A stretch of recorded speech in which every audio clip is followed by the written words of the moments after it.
What do you do when your girlfriend returns from a girls' weekend wearing an engagement ring, says, "We need to talk," and you realize the only honest move is to pack her entire life into boxes before her new fiancé learns she lived with you?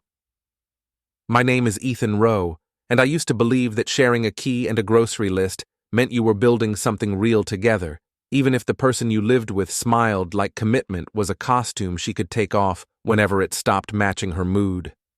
I was 32, steady in a way that people call boring when they want chaos, and I worked as an operations lead for a mid-sized logistics company where the math always adds up, the timelines always have consequences, and excuses do not magically become truth because you repeat them with conviction. The apartment was mine first, a clean second-floor unit above a quiet courtyard, and when Lila moved in, she did it the way she did everything, with momentum and charm and a set of assumptions that I would adjust myself around her preferences without realizing I was shrinking. Lila was 29, bright and magnetic in public, and in private she was a soft storm, the kind that starts as mist and ends as flooding, so you only notice the damage when your floors start warping. She loved the idea of us more than she loved being accountable to it, and for a long time I let that slide because I told myself everyone has quirks, everyone has stress, and everyone deserves patience when they are trying. She framed herself as the woman who just needed stability, and I framed myself as the man who could provide it. And that was the first quiet lie we told each other, because stability was never what she wanted when she could have attention instead. We had the kind of routines that look good from the outside, the kind your friends point to when they say you're lucky, because our weekends had brunch spots, shared errands, and lazy Sunday movies that made our living room feel like a small, safe world. I paid the rent, she covered utilities, and we split groceries in a way that felt fair enough to stop thinking about, which is exactly how people end up ignoring patterns that are trying to introduce themselves. Her phone would light up late at night, and she would tilt the screen away with a practiced angle that was too smooth to be innocent, and if I asked, she would laugh and tell me I was paranoid, then kiss my cheek like affection could erase the question. When she stayed out a little longer after work, the story was always rounded off, always polished, always delivered with just enough detail to sound believable, and just vague enough to leave no edges to grip. I am not a jealous man, and I never wanted to be the kind of boyfriend who audits someone's freedom. But the difference between trust and denial is whether you are willing to notice what is right in front of you. Lila started using phrases that sounded like she borrowed them from someone else, like a script she kept in her pocket for moments when the truth was inconvenient, and she used the same lines with different expressions as if that made them new. She began talking about alignment and energy and knowing her worth, which would have been fine if those words weren't always followed by requests that benefited her and responsibilities that fell on me. If I pushed back, she didn't argue on facts. She argued on feelings, and she made my calm sound like cruelty. 2 weeks before the girls' weekend, she floated the idea over dinner like it was a treat she deserved for surviving her own life, and she said it with a smile that asked for permission without respecting the possibility of no. She told me it would be just her and 2 friends from college, a cabin, some wine, and the kind of reset women need when men and work drain them, and I nodded because I had no reason at the time to treat it like anything other than what she said. She added that her phone might be spotty, and she said it in a joking tone, but the line landed like a little warning, like she was setting the stage early so I would not question the silence later.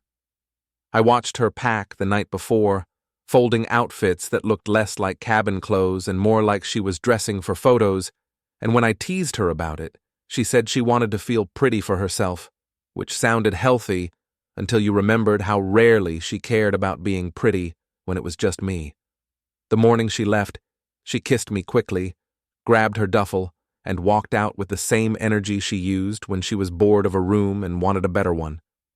I stood at the window and watched her get into a rideshare, and as the car pulled away, I had the strange sense of being left behind in my own home, like my life was a waiting room where I was expected to sit quietly until she decided what happened next.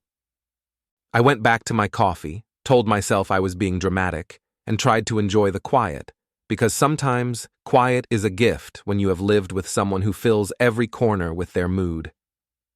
That weekend was calmer than I expected, and the calm itself started to feel suspicious because Lila usually reached out when she wanted attention, even when she claimed she was busy.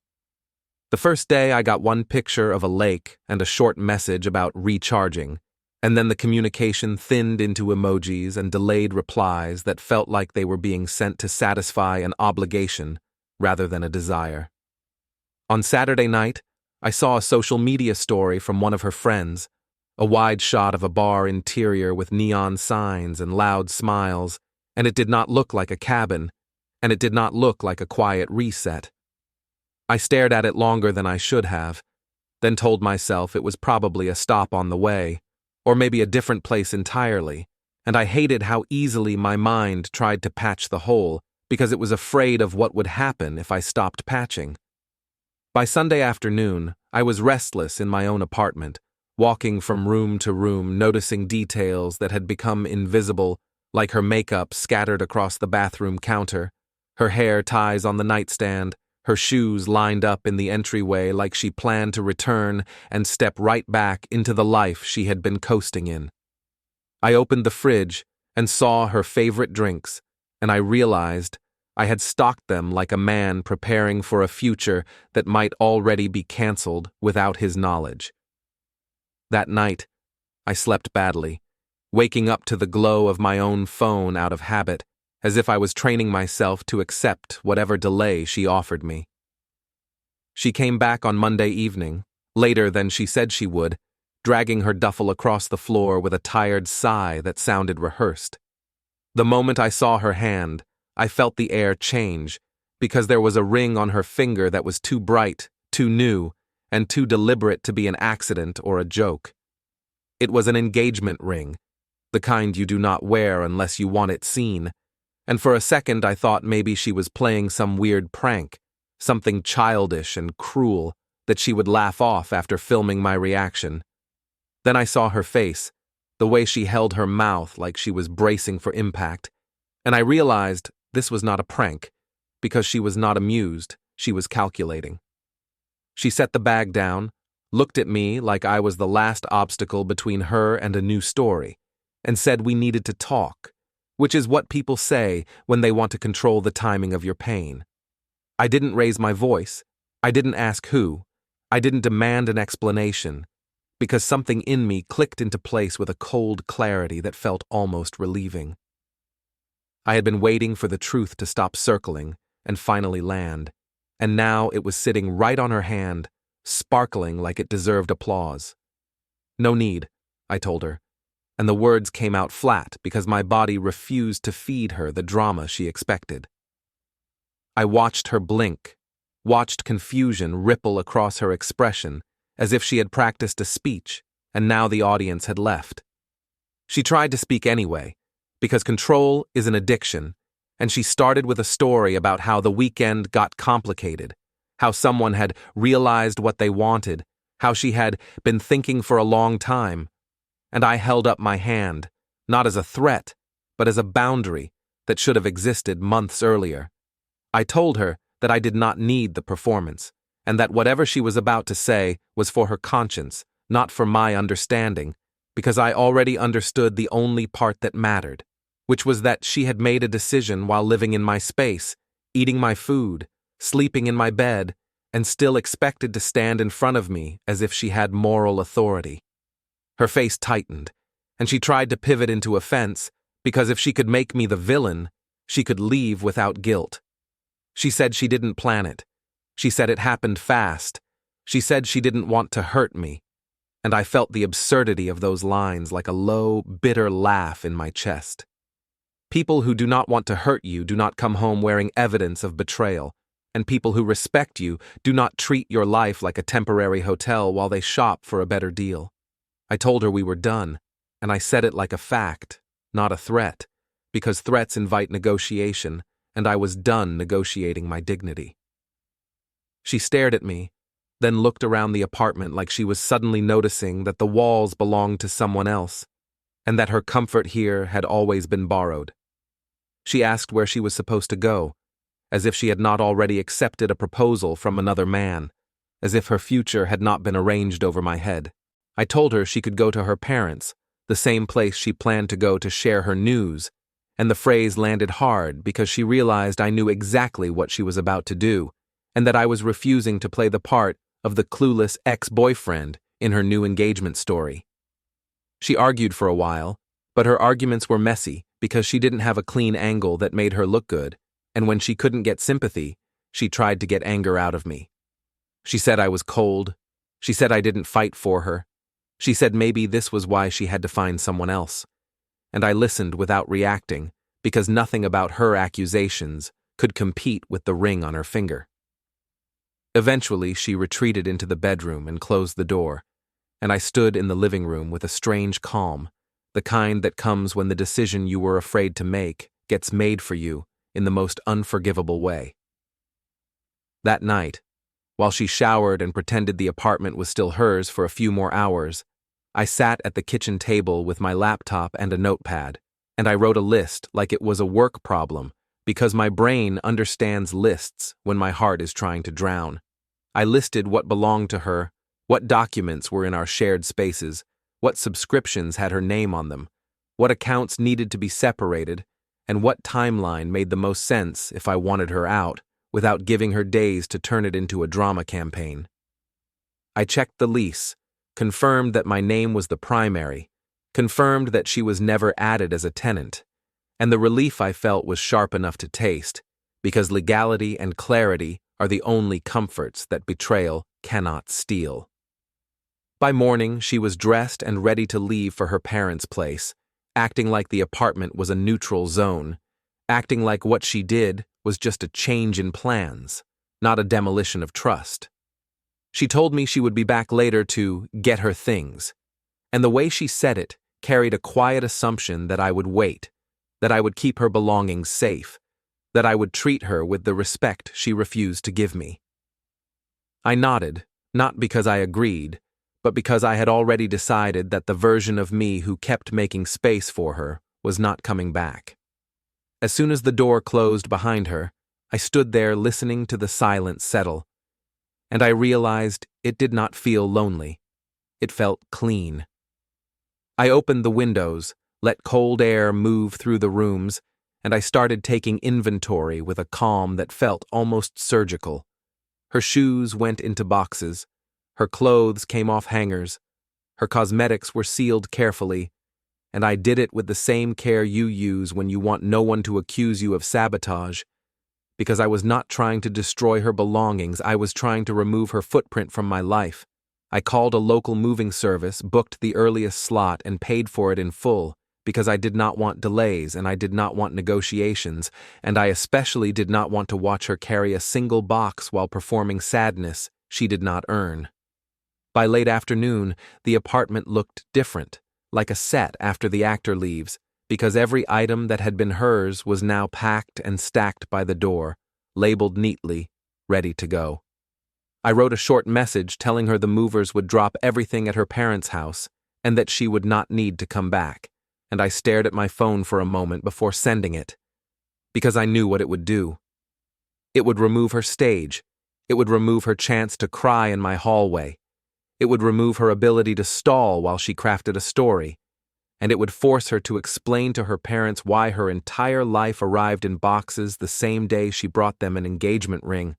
I pressed send, and as the notification whooshed away, I realized the real confrontation was not going to be with Lila at all, because the ring meant there was a man on the other side of her story, and sooner or later, he was going to learn that her fresh start had been built on my couch, my rent, and my patience.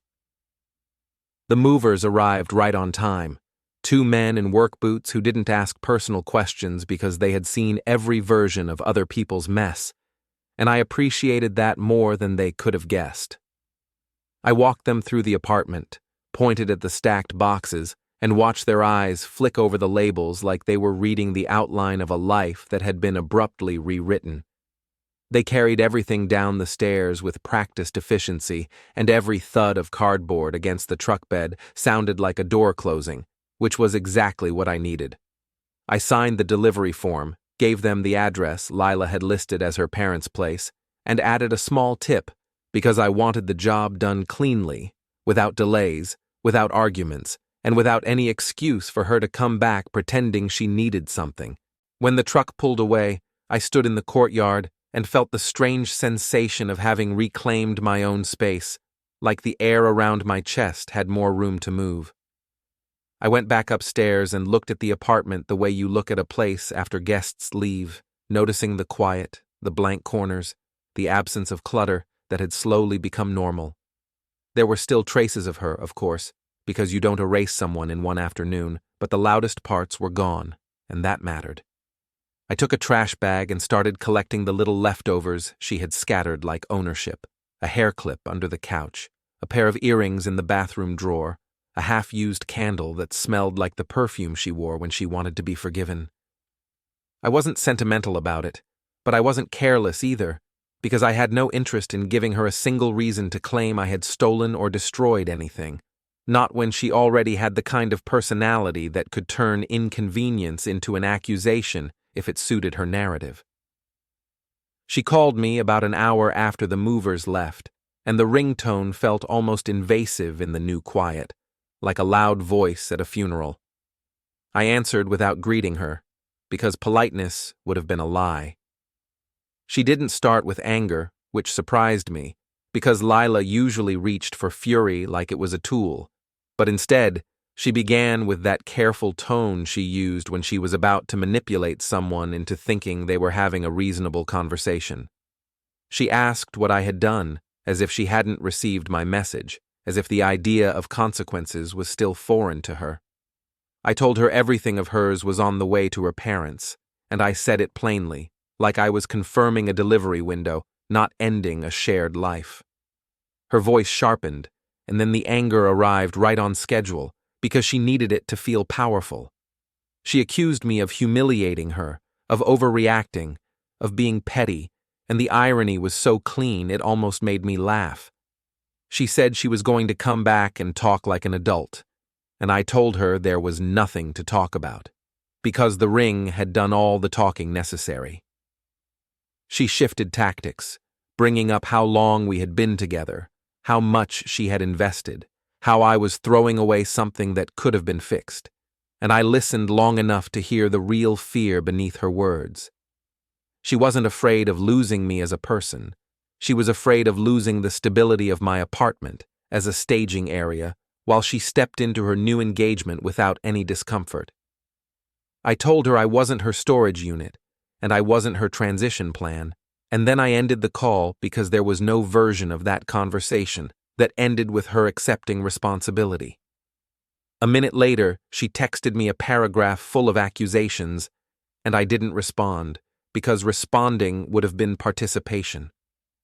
She followed up with another message that swung toward sadness, then another that hinted at threats, and I still didn't respond. Silence is a strange weapon, because it gives the other person nothing to grip, and it forces them to face their own noise. Around early evening, I got a call from an unknown number, and I answered out of habit, expecting a work issue. But instead, I heard a man's voice that was tense and confused, like he had walked into a room and realized the script had changed. He introduced himself as Grant, and he didn't say his last name at first, which told me he was trying to keep control over how much of himself he revealed. He asked if I knew Lila, and I felt my mouth go dry for a second. Not from fear, but from the grim satisfaction of knowing the collision was finally happening. I told him yes, and I kept my voice flat, because I wasn't interested in sounding emotional for his benefit. There was a pause on the line, the kind that means someone is staring at a scene they didn't expect, and then he asked me, carefully, how I knew her. The question was almost polite, but beneath it was the panic of a man realizing he might be building his future on a foundation made of lies. I told him she had been living with me in my apartment until this morning, and I let the words sit there for a beat so he could absorb them without me adding any drama. He didn't speak for a moment, and I could practically hear his brain trying to calculate, trying to force reality into a shape that didn't embarrass him. Then he asked if I was sure, as if I might be mistaken about the woman who had slept in my bed. I told him I was sure, and I added that her belongings were currently being delivered to her parents' house, which was probably where she was right now, explaining her engagement the way she wanted it to be understood. He swore under his breath, and the sound was sharp and involuntary, like a reflex. He asked how long, and I told him I wasn't keeping a diary of her choices, but she had been living with me for months, and she had been acting like we were together up until the moment she walked in wearing his ring. Grant's voice turned tight, and he asked what I wanted, because men like him assume every conversation is a negotiation. I told him I didn't want anything from him, not money, not an apology, not a fight, because I wasn't competing for a woman who could live a double life without flinching. I said I was answering because he asked, and because I had no reason to protect her story. I didn't insult her, and I didn't flatter him, because my goal wasn't revenge in the messy sense, it was clarity. If he wanted to marry her, he deserved to know what kind of person he was marrying, and if she wanted to play clean, she shouldn't have come home wearing evidence of betrayal. He asked if I had proof, and that question landed like a spotlight because it revealed his priorities. He wasn't asking if she had hurt me, he was asking if he could defend himself against looking like a fool. I told him he didn't need my proof, because the proof was literally moving into her parents' living room right now in labeled boxes. But if he insisted on something tangible, he could ask her why she had a key to my apartment, why her mail still came here, and why she had an entire wardrobe that had been hanging in my closet yesterday. I heard him exhale, and it sounded like a man trying not to break something in his hands. He said he was at her parents' house, and that he had just arrived, and the detail made my stomach tighten, because it meant the confrontation was happening in real time, right now, with her family as an audience. I pictured Lila in her childhood living room, ring on her finger, face arranged into whatever expression she thought would control the room, and I pictured Grant standing there with his own expectations crumbling. He asked me again, quieter now, if she had been living with me while she was with him, and I told him the truth, which was that I didn't know when their relationship officially began, but I knew she was in my apartment, in my bed, and calling me her boyfriend until she came back engaged. That was enough to answer the question he didn't want to ask out loud. The line went silent for a second. Then I heard movement, voices in the background, and a woman saying something sharp, like a mother demanding an explanation. Grant didn't hang up, but his breathing changed, and he told me, with forced calm, that he needed to ask one more thing. He asked if I had spoken to her about him before, if she had mentioned him, if I had known there was someone else. I told him she had never mentioned a fiancé, never hinted at an engagement, never used the word us in a way that included anyone but me. And then I said something I hadn't planned but felt true as soon as it left my mouth. I told him that Lila's most consistent relationship was with her own advantage, and that everyone else was temporary. He didn't respond to that, because it wasn't a fact he could argue. It was a warning he could only accept or ignore. I heard him step away from the background noise, and he asked me if I would be willing to text him a simple statement confirming she lived with me, just a sentence with my name, because he said he didn't want this to become a he said, she said situation. I considered it for a moment, and I realized the request wasn't about punishing her. It was about protecting himself from being gaslit into doubting what he was seeing. I told him I would send a short message, and I asked him for a number to send it to. After we ended the call, I typed one sentence, clean and factual, no emotion, no insults, just the truth with a date. I wrote that Lila had been living with me at my apartment address until today, and that I had arranged delivery of her belongings to her parents' house that afternoon. I included my full name, because the power of a lie collapses when you attach your identity to reality. I sent it, and then I put my phone down and sat at the kitchen table, staring at the wood grain like it might offer a map out of the mess. Minutes later, I got a string of messages from Lila, and the tone had changed completely, because now she wasn't dealing with me, she was dealing with the collapse of her polished story in front of the one audience she couldn't easily replace. She demanded to know what I had said, she accused me of ruining her life, she called me vindictive, and then, in a sudden pivot, she begged me to fix it. That shift, from fury to pleading, told me everything I needed to know about what mattered to her.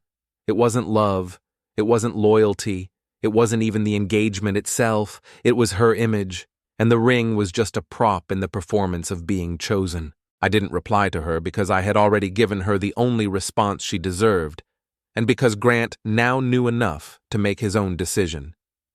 I stood up, walked through the apartment again, and for the first time in a long time, the space felt like mine without apology. Outside, the sky had turned dark, and the courtyard lights flickered on, and I realized that whatever storm was happening at her parents' house was not my storm anymore. I had been pulled into her chaos for too long, and now the chaos had finally turned back toward the person who created it, and I was done standing in the splash zone. Later that night, my phone rang again, and it was Grant, but this time his voice sounded different, sharper, more controlled, like a man who had just watched someone try to rewrite reality in real time and had decided he would not be the victim of it. He told me the movers had arrived, and that Lila's parents were stunned, and that Lila was denying everything with a straight face that would have been impressive if it wasn't disgusting. He told me she claimed she had only been staying with me temporarily, that we were basically roommates, and that I was angry because she had moved on, and I felt my jaw tighten, not because her lie hurt me, but because it was so predictable it was almost boring. I told Grant that if she was claiming roommate status, he should ask her why she kept her clothes in my closet, why she kept her toiletries in my bathroom, why she had keys, and why she didn't tell him about any of it before accepting his ring. He made a low sound like agreement, and then he said something that confirmed the moment had shifted. He told me her parents had started asking questions, and she was slipping, contradicting herself, changing dates, and looking around the room like she wanted an exit. He paused, then said he had looked at the ring again, and he suddenly felt like it was heavy, like it wasn't a promise anymore, it was an accusation. I didn't offer comfort because I wasn't his therapist, but I did offer one clean piece of guidance. I told him not to let her turn this into a debate about feelings, because feelings are where she wins, and instead to keep it anchored in facts, because facts are where her performance falls apart. He thanked me, quietly, and then he ended the call, and I sat back in my chair with a calm that felt earned. Betrayal is loud, but truth is louder when you stop whispering it for the benefit of the liar. Grant did not call me again that night, which I took as a sign that the situation had escalated beyond the point where an extra witness on the phone mattered. I went to bed late, not because I was tortured by heartbreak, but because my mind kept replaying the same sequence of moments like a security camera loop, trying to identify the exact second when I should have seen the split in Lila's story. The quiet in the apartment felt honest, and that honesty was unfamiliar, because for months I had been living inside a version of reality that depended on me not asking the wrong questions. When I finally slept, it was the kind of sleep you fall into after a long shift, heavy and blank, with no dreams worth remembering. In the morning, I woke up to sunlight and the notification glow on my phone, a cluster of missed calls and messages that looked like a storm front on a radar screen.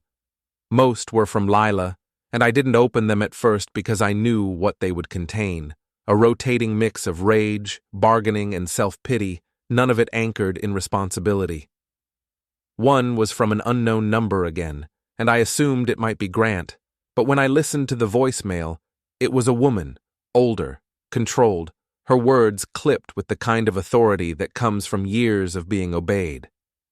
She introduced herself as Lila's mother, and she asked me to call her back because they needed to clear some things up. The phrase sounded polite, but the implication was obvious. They wanted to negotiate reality back into a shape that embarrassed them less. I made coffee and stood by the window while it brewed, watching people cross the courtyard with backpacks and dog leashes, ordinary lives moving forward as if betrayal didn't exist. I called her mother back because I wanted to close the loop, and because I didn't like leaving loose ends, especially when someone else was trying to tie them into a noose around my neck. She answered on the second ring as if she had been waiting with the phone in her hand, and I could hear the muted sound of a television in the background, some morning show chirping about weather and recipes while her family imploded. She asked me, in that careful tone, to explain what I meant when I told Grant that Lila had been living with me. I told her exactly what it meant, that Lila had keys, clothes, mail, routines, and a space in my life that wasn't temporary, no matter what version she was selling now. Her mother tried to soften it, suggesting that Lila had told them she and I were on a break, and that I was reacting out of jealousy, and I felt a cold amusement because it was such a clean example of how lies get packaged for different audiences.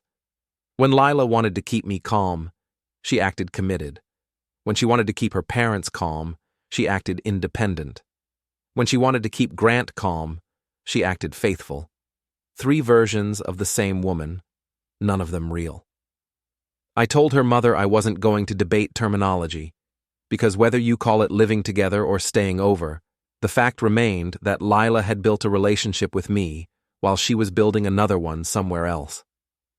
Her mother's voice tightened, and she said Grant was very upset, as if that was the main tragedy. She said their family did not want drama, and I almost laughed because the word drama is what people use when they want you to shut up about the truth. I told her the only person who created the situation was her daughter, and that I had no interest in participating in any cleanup operation designed to preserve Lila's image. There was a brief silence, and then her mother asked me what I wanted, and that question revealed the heart of it. They assumed I was doing this for leverage, for money, for revenge, for attention, because that is how they understood conflict, as a transaction. I told her I wanted nothing, and I meant it. I told her the apartment was no longer Lila's base, and my life was no longer her backup plan. I said the truth had already been said, and it was up to them to deal with it.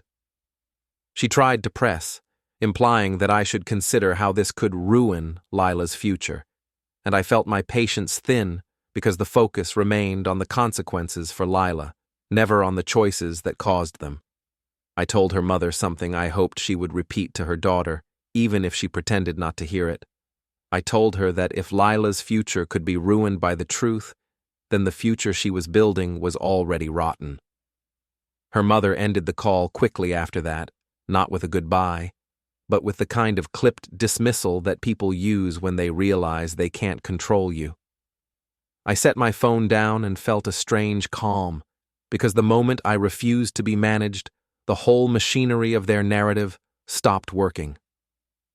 An hour later, Grant texted me, not with questions, but with a short update that read like a man trying to keep himself from exploding. He told me he had left Lila at her parents' house and driven home alone, and that she had been calling him non-stop since sunrise. He said she was now claiming she didn't know how to tell him about me because she was afraid, which was almost impressive in its audacity. He asked me, finally, what I knew about the timeline, whether she had ever mentioned his name, whether there were signs I had ignored. I stared at the message for a moment, because it wasn't really a request for information. It was a request for reassurance that he wasn't stupid. I texted him back honestly, because honesty was the only clean thing left in this situation. I told him Lila never mentioned a fiancé, never mentioned a boyfriend, never mentioned anything that would imply she was dividing her life. I told him there were small inconsistencies, late nights, vague excuses, moments where her story seemed too smooth, but nothing that screamed engagement ring, because she would never have risked that in front of me. I said she was careful, and that care was what made it worse, because it meant she wasn't confused or reckless. She was deliberate. Grant asked if I would meet him, and the request surprised me, because men like him usually handle humiliation privately, like an injury they don't want anyone to see. He said he didn't want to talk on the phone anymore because he needed to look someone in the eye and hear the truth without distortion. I hesitated for a few seconds, not because I was afraid, but because I didn't want to be pulled back into Lila's orbit through someone else's pain. Then I realized that closure isn't always a private thing, and that sometimes the cleanest way to end a story is to let the other character see the real ending, not the edited version.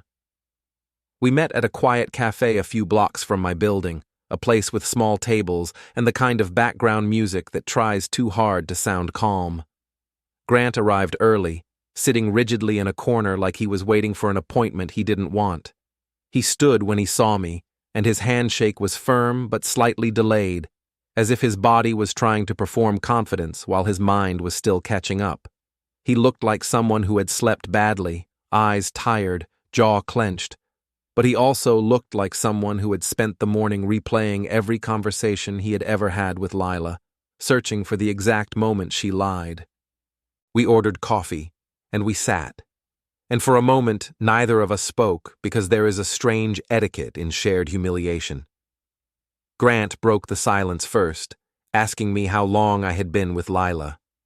I told him the rough span, months, long enough for routines to form, long enough for her to feel comfortable leaving things around my apartment like she owned the space. He asked if she had a key, and I said yes, because she insisted on it early, framing it as trust, and I realized now it was convenience. He asked if she had talked about the future with me, and I said yes, because she had done that too, not in concrete plans, but in vague promises that kept me invested without requiring her to commit to anything measurable. Then Grant took out his phone, not to show me messages, but to steady his hands, and he asked the question that had probably been burning since last night. He asked if I thought she loved him, and I looked at him for a long moment because it was the saddest possible question in the middle of a mess built from selfishness. I told him I didn't know what she felt, but I knew what she did, and what she did was make sure she always had options. I told him that love doesn't require a second apartment, and it doesn't come home with a ring while pretending nothing has changed. He nodded slowly, like he was accepting a diagnosis he had already suspected. Then he asked if I would describe her living situation honestly, because she was now telling him she had been crashing at my place after arguments with her parents, and that I had misunderstood. The lie was almost funny in its desperation. I told him she had been living with me like a partner, not visiting, not crashing, not borrowing space temporarily. I told him she had a drawer in the bathroom, her skincare bottles lined up like a schedule, and she had a favorite mug she used every morning like a ritual. I told him those details mattered because they were the difference between a casual overlap and a calculated double life. Grant's face tightened at that, and he stared down at the table as if the wood grain might offer him a distraction from the humiliation rising in his throat. He asked me if I had ever met her parents, and I said no, and that seemed to hit him hard, because he probably realized she had kept her world separate, not because it was complicated, but because it was strategic. He asked if she had ever posted anything about me, and I said no, not publicly, only private photos, the kind she could delete without anyone noticing. I could see him connecting the dots, understanding that her online life had been curated like a showroom, showing only what made her look desirable and unburdened.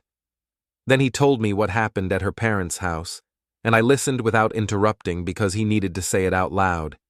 He said she had introduced him to her parents as if everything was normal, smiling too widely, ring held up like a trophy. He said her parents were happy, proud, relieved, like they thought she had finally settled.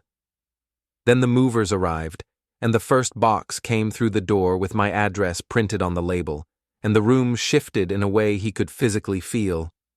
He said Lila's smile froze, and then she tried to laugh it off, and when that failed, she turned toward anger.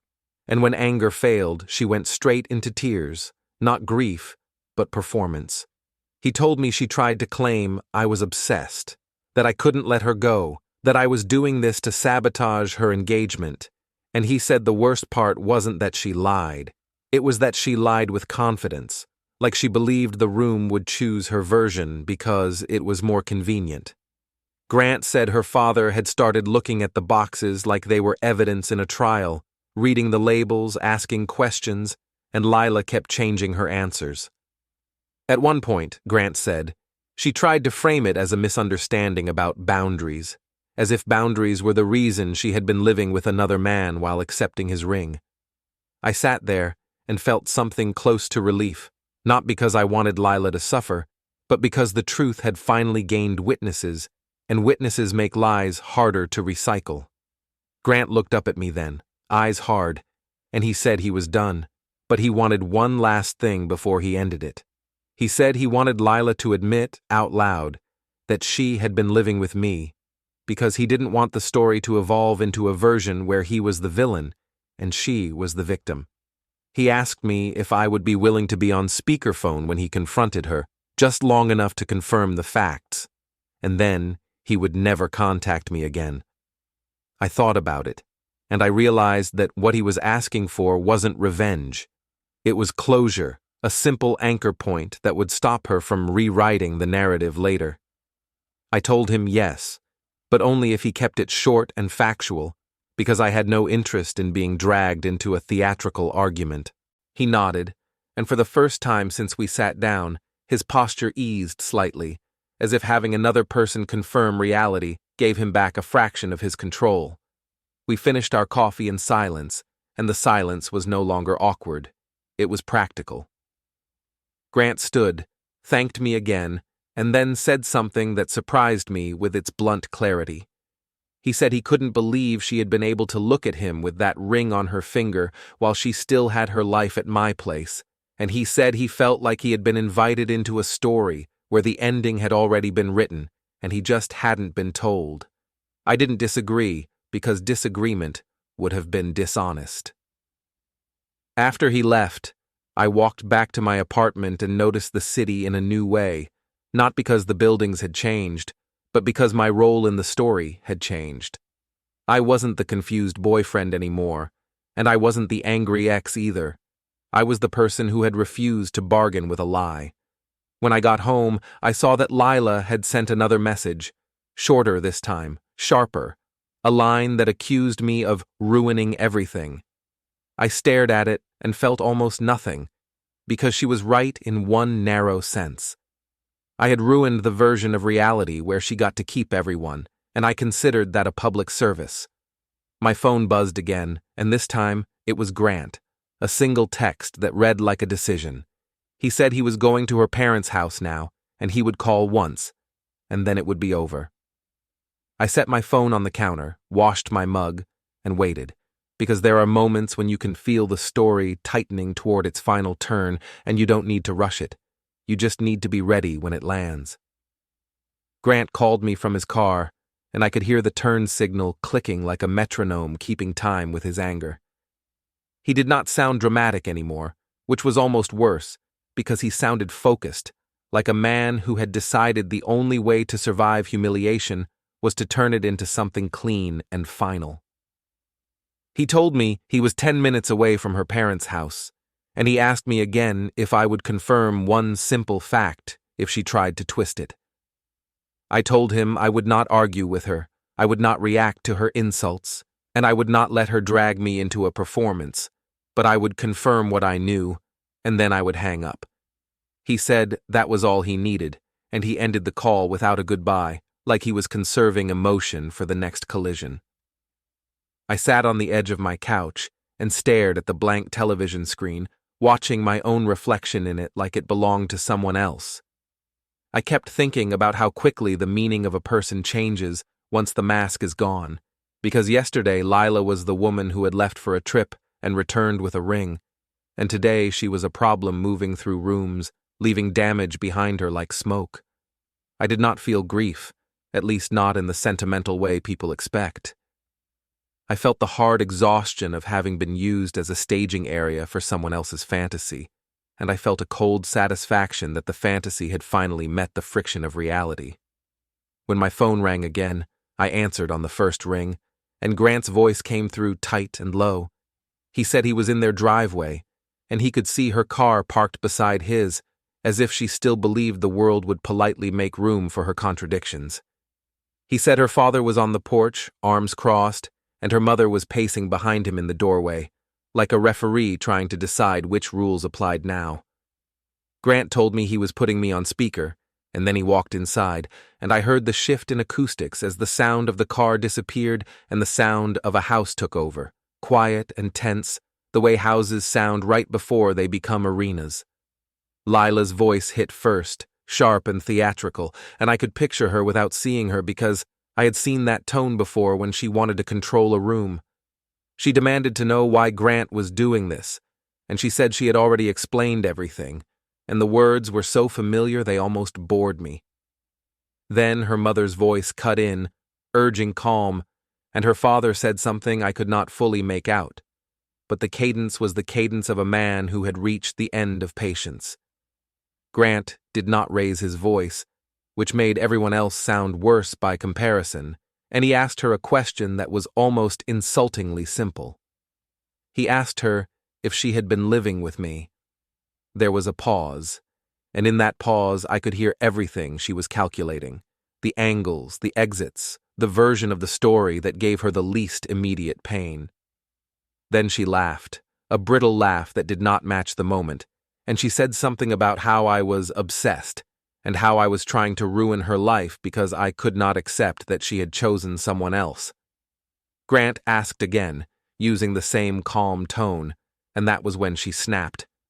She accused him of being controlling, of making her feel unsafe, of forcing her into secrecy, and I felt my jaw tighten, not because I cared what she said about me, but because I recognized the shape of the tactic.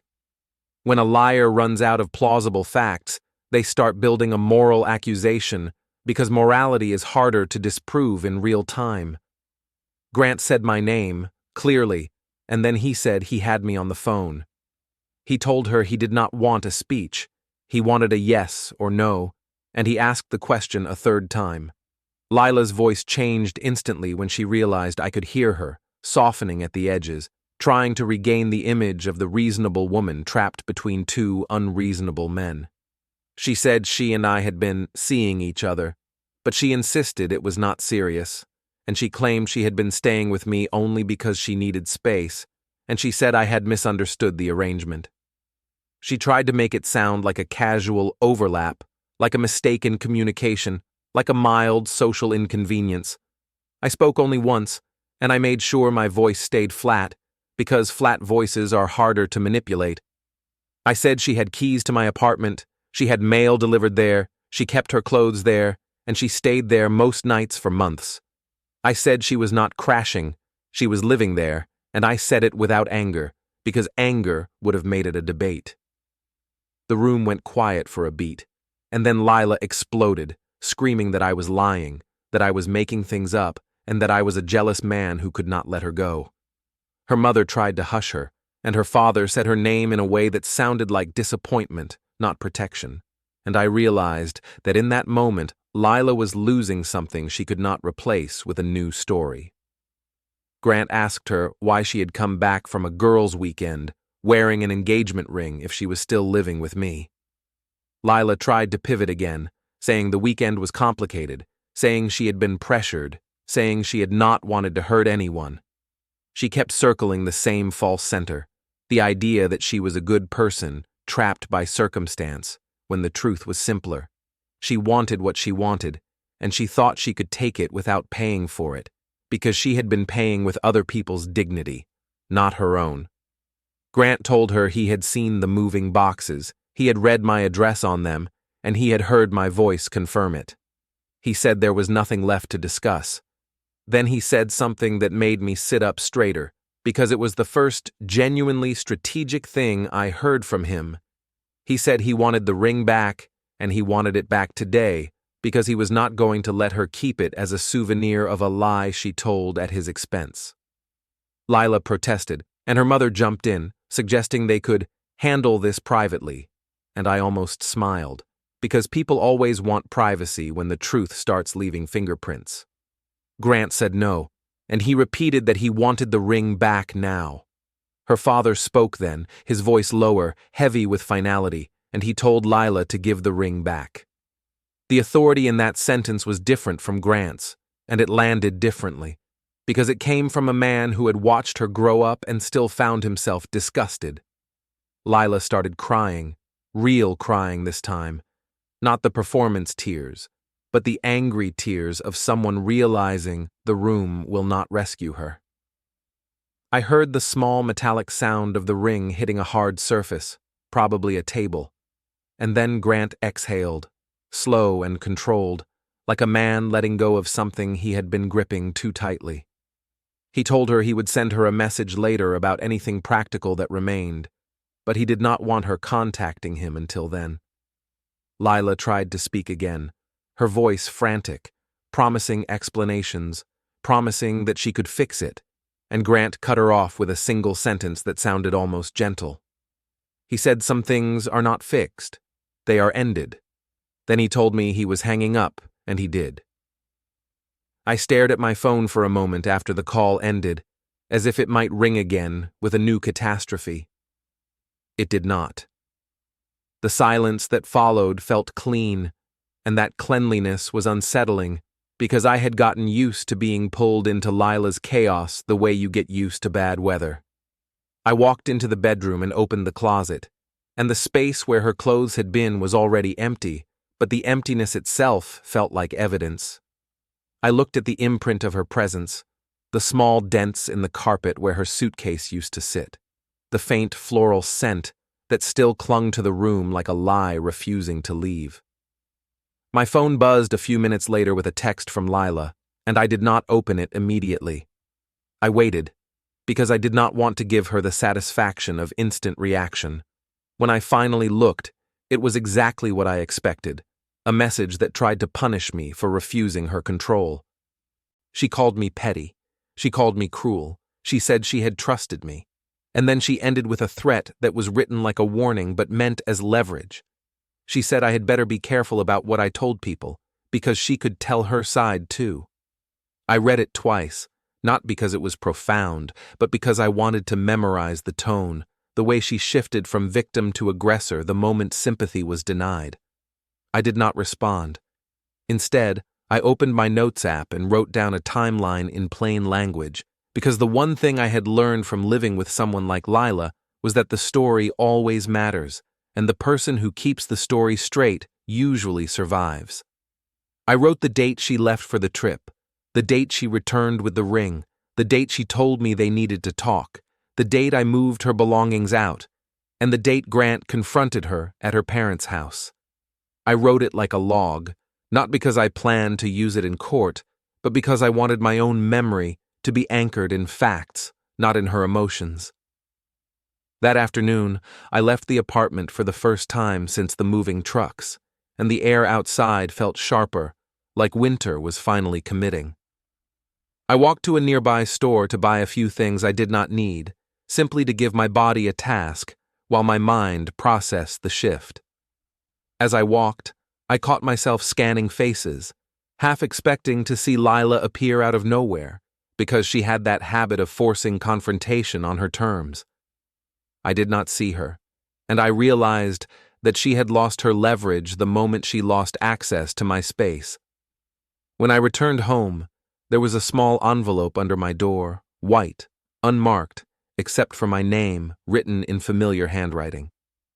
My stomach tightened, because handwriting is intimate in a way texts are not, and this was the kind of intimacy I did not want anymore. I carried it inside, placed it on the counter, and stared at it for a long minute before opening it. Inside was a spare key, one I had forgotten existed, and a short note that did not apologize, did not explain, and did not admit anything real.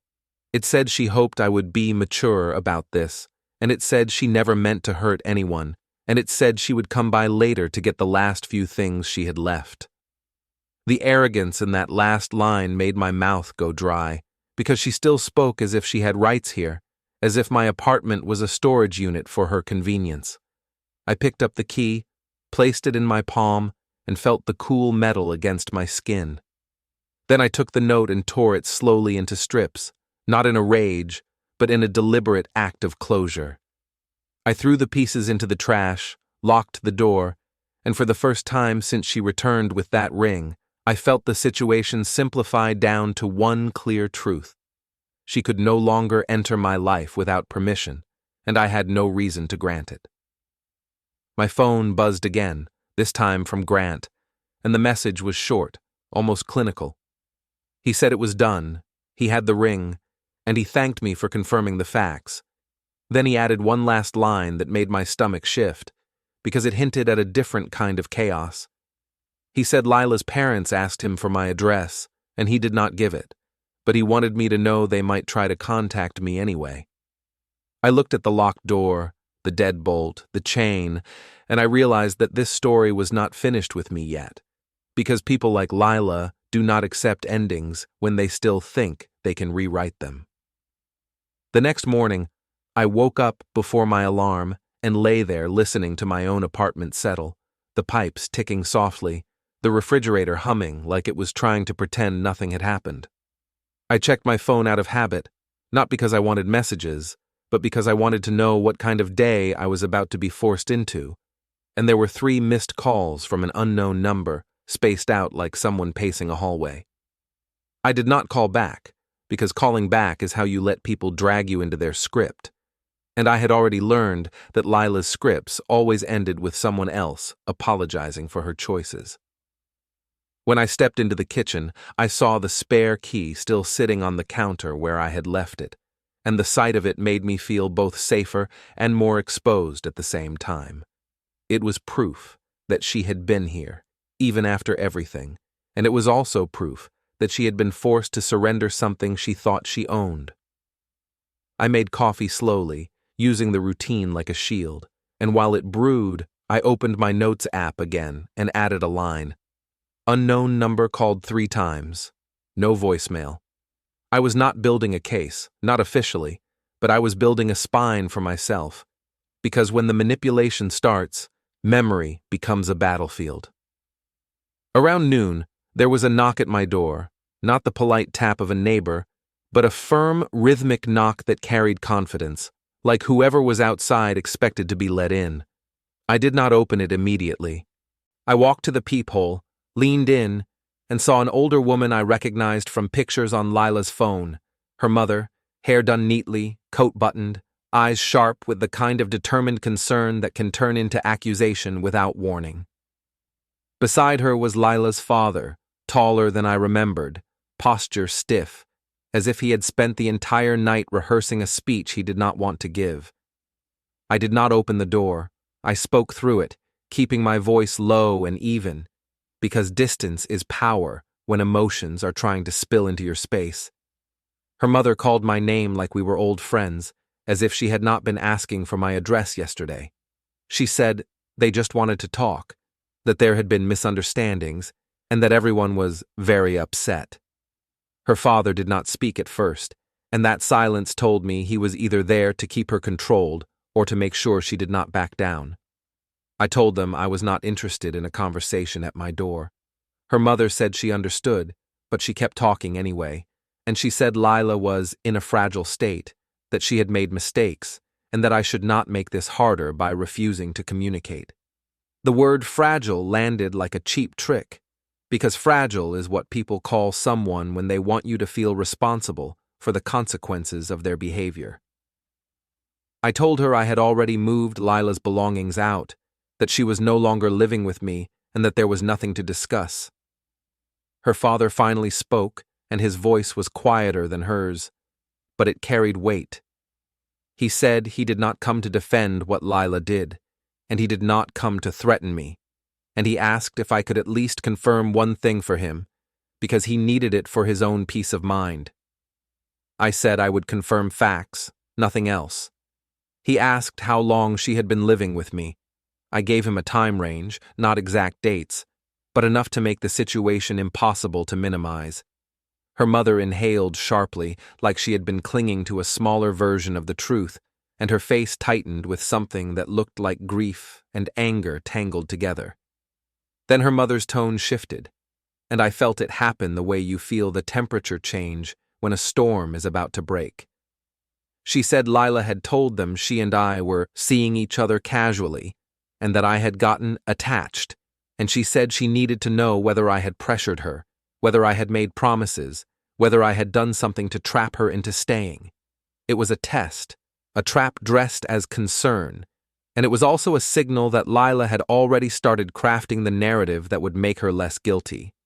I told her there was no pressure, no trapping, and no promises beyond what Lila claimed she wanted, which was stability, privacy, and time.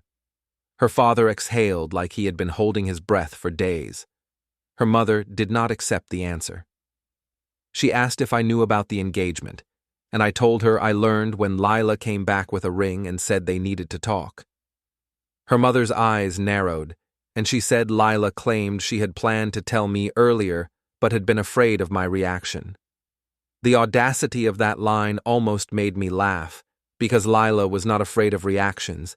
She collected reactions the way some people collect trophies. I told her my reaction had been to remove her belongings and end the arrangement, and that was all. There was a pause on the other side of the door, and then her father said something that surprised me, not because it was kind, but because it was honest. He said he was sorry. He said he did not know what his daughter was thinking, and he did not know how she had learned to live in overlaps like this, but he knew it was wrong, and he said he appreciated that I had not tried to escalate it into something uglier. His wife turned toward him sharply, like she could not believe he was giving me any ground, and I heard the soft friction of their marriage behind the words. Her mother said they needed Lila's remaining items, and she asked if she could come in to collect them.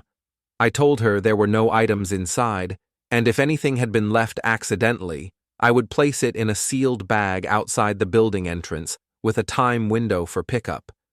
She sounded offended, as if boundaries were a personal insult, and she said I was treating them like strangers. I told her we were strangers now, because trust is not a permanent membership card, and then I ended the conversation by stepping away from the door. I expected them to keep knocking, or to argue, or to shout something dramatic through the wood, but instead I heard footsteps retreating down the hallway, slow and heavy. I waited until I heard the elevator ding, and only then did I let myself breathe fully. The whole exchange had been short, but it left residue because it confirmed what I already knew. Lila had not only lied, she had started distributing lies like insurance policies, trying to secure sympathy in advance. The engagement ring was not the only thing she brought back from that weekend. She brought back a plan. An hour later, I got a message from an unfamiliar social media account. No picture, just a string of numbers and a name that looked deliberately generic. The message was not a question, not an apology, not even an insult. It was a sentence that tried to sound casual, but it was too sharp to be casual. You should stop contacting people because you're making yourself look unstable. I stared at it for a long moment, and my first instinct was to ignore it, but my second instinct was to capture it, because anonymous messages are how cowards try to rewrite history without leaving fingerprints. I took a screenshot, saved it, and added it to my notes timeline with the date and time. Then I called Grant, not because I wanted to gossip, but because I wanted to compare what kind of pressure he was getting, and when he answered, he sounded tired in a way that made me think he had not slept either. He told me Lila had been calling him non-stop, switching between crying and rage, and he said her parents had tried to persuade him to give her space and reconsider, as if space could turn betrayal into a misunderstanding. He said he refused, and he said Lila's mother suggested I had manipulated Lila because apparently in their minds Lila could not be both responsible and guilty. I told him her parents had shown up at my door, and Grant went quiet for a moment, and then he said something that made my skin prickle. He said Lila had told him I was obsessed and that I had threatened to ruin her life. He said he did not believe it, not after hearing my voice on speaker and hearing how factual I was, but he wanted me to know what she was planting. I felt a cold anger rise in me, not the explosive kind, but the kind that sharpens your thinking and strips away hesitation. I told him I had receipts, not financial receipts, but a record of events and messages, and I told him I was not going to chase her, but I was not going to let her paint me as dangerous either. Grant said he had one more problem. He said the ring was from his grandmother, not a store purchase, and that meant it carried family meaning that made the betrayal sting deeper.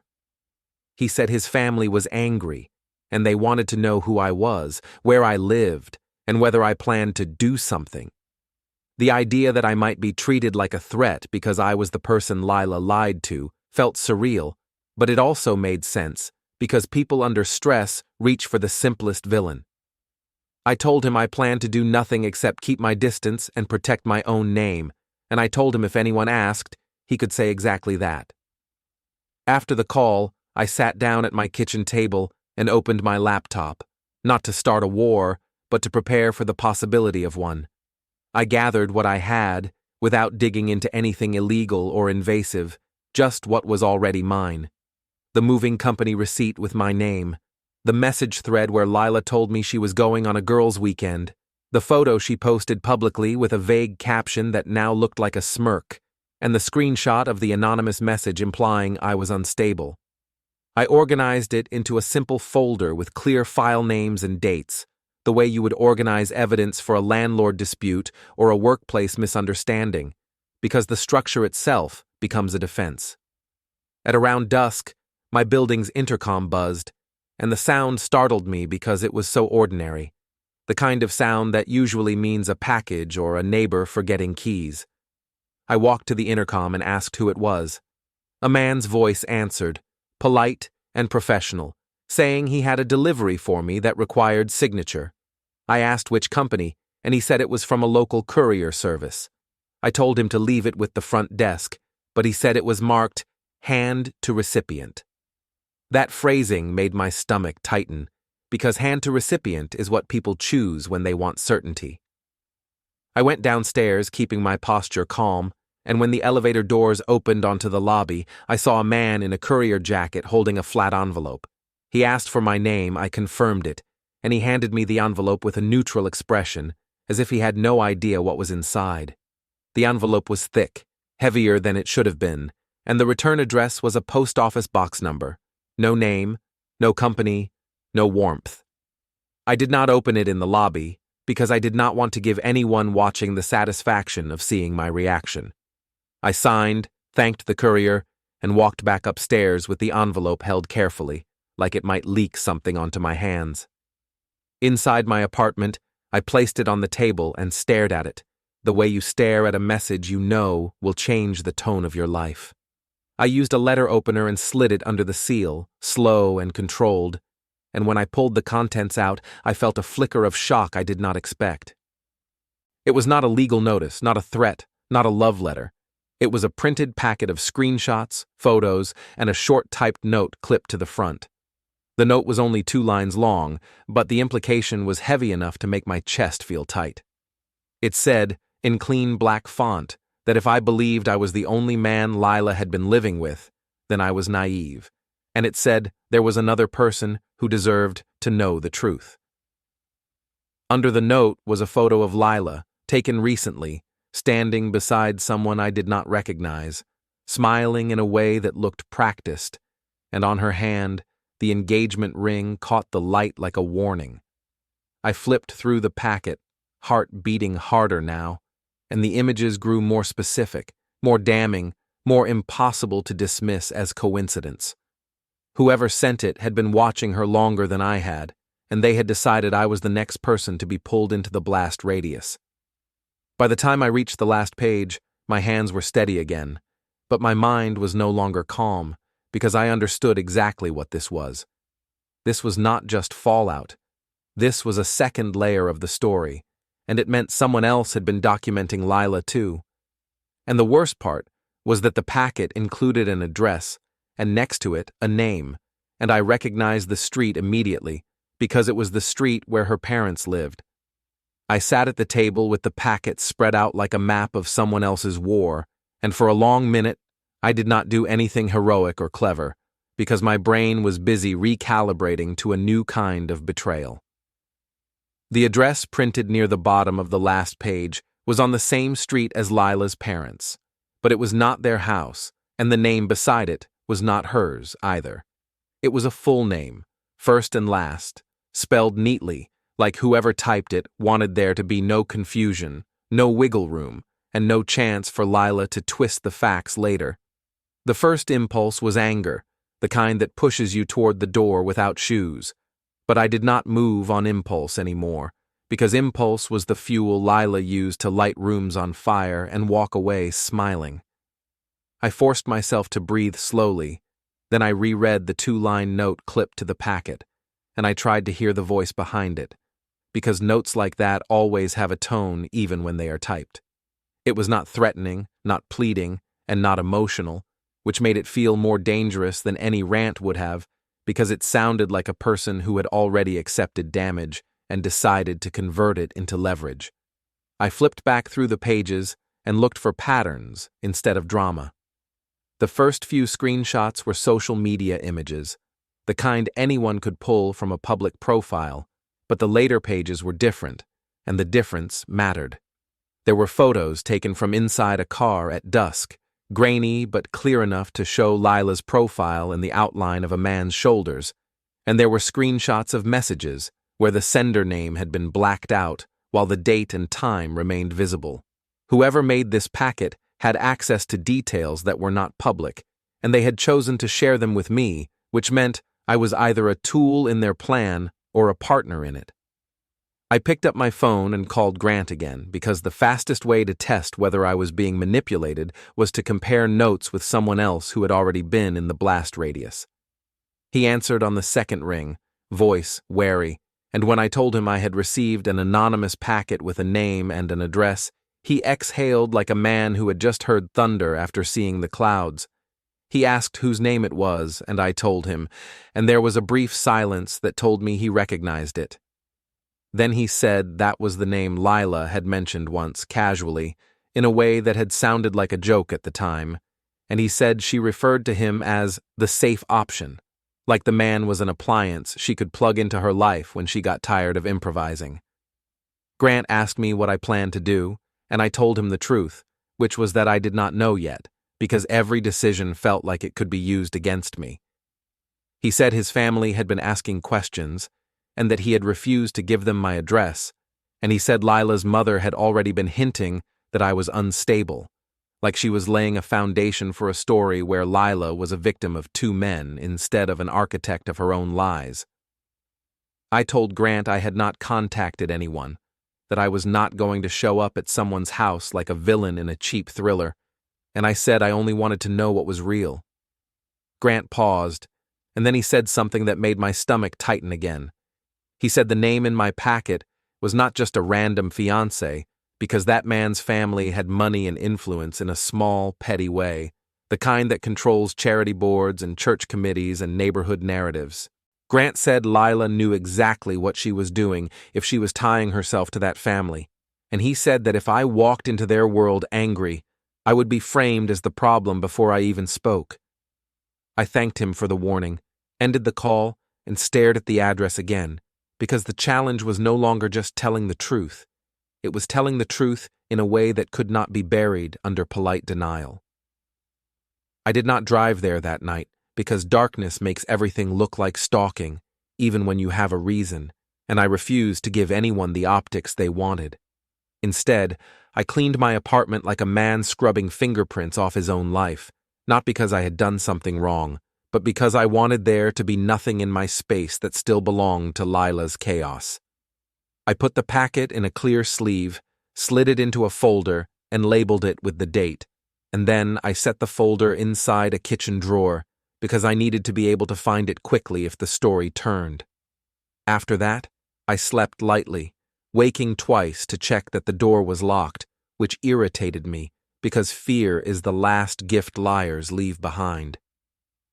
The next morning, I took my car and drove toward Lila's parents' neighborhood, not to confront anyone, but to verify something basic, whether the address was real and whether the name existed in the world beyond a sheet of paper. The neighborhood was quiet in the way expensive neighborhoods pretend to be humble, with trimmed hedges and clean sidewalks, and neighbors who wave like they are friendly while memorizing your license plate.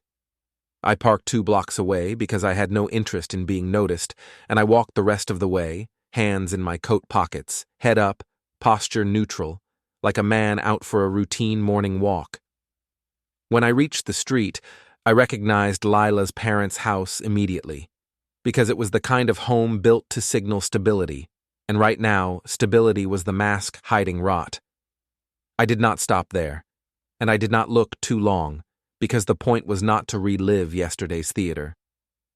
I kept walking until I reached the address from the packet, and the house there looked newer than the others, freshly painted, with a professionally landscaped front yard and a driveway wide enough to suggest a family that liked to host. There was a car parked near the curb, a silver sedan with a dealership frame still on the plate, and the detail bothered me, because it implied recent purchase, recent upgrade, and recent optimism. I stood across the street and watched for less than a minute, just long enough to confirm there were lights on inside and movement near the kitchen window. And then I turned away, because staring longer would turn verification into fixation. My goal was to learn one piece of information without creating a scene, and I had already learned it. The address was real, the house was occupied, and the packet was not a bluff. I started walking back toward my car, and halfway down the block, I heard my name. I turned and saw a man stepping out of a driveway 2 houses away, holding a travel mug, dressed in a fitted jacket that made him look like he had already had a personal trainer and a career coach before breakfast. He was tall, clean-cut, and familiar in a way that made my mind click through images until I realized why. He was the man in the photo from the packet, the one beside Lila, where the engagement ring caught the light. He looked at me with the cautious curiosity of someone who recognizes a face from a story they have heard but cannot place it yet. He walked closer, not aggressively, but with confidence that suggested he was used to being listened to. He asked if he could help me, and the phrasing was polite but territorial, like he was offering assistance while marking the boundary of his neighborhood. I told him I was looking for an address, and I let my eyes flick toward the house from the packet because I wanted to see if he reacted. His gaze followed mine, and I saw the smallest shift in his expression, the kind that happens when someone hears their own name in a stranger's mouth without actually hearing it. He asked who I was. I said my name again, calmly, and I watched his face tighten around it, because recognition arrived all at once and brought something ugly with it. He did not ask why I was there. He asked how I knew Lila. The fact that he did not ask if I knew her told me he already believed the answer, even if he did not want to. I said I knew her well enough to have lived with her, and I did not add drama to it, because facts land harder when you don't decorate them. For a second, he looked like his brain had shorted, like someone had swapped the script in his hands, and he was trying to keep reading anyway. Then he recovered, because men like him are trained to recover, trained to keep their posture intact even when their life is cracking. He said that was not possible because Lila had told him she had been staying with her parents for months while she figured out her next steps, and he said she had framed it like a sad, brave reset. I nodded once, like I was listening to a business report, and I said it was possible because her belongings had been in my closet until 2 days ago. He took a half step back, and his grip tightened on the travel mug, and I saw the first real emotion flash in his eyes, not sadness, not guilt, but humiliation. Humiliation is the emotion that makes men dangerous, not because it makes them violent, but because it makes them desperate to find someone to blame quickly. He asked if I had proof, and I did not answer immediately, because that was the moment where a private conversation could turn into a neighborhood spectacle if handled wrong. I told him I had timelines, photos of move-out receipts, and messages that matched the dates, and I told him I was not there to fight him. He asked why I was there then. I said someone had sent me a packet with his address, and I said I came to confirm whether it was real, because I did not want to accuse the wrong person. His face hardened at the mention of the packet, and he asked who sent it, and I told him I did not know. He looked past me toward the house again, and in that glance, I saw calculation. The quick mental math of a man realizing that his engagement had become a public risk. He asked me to come inside and talk privately, and the request sounded reasonable, but I did not trust reasonable anymore.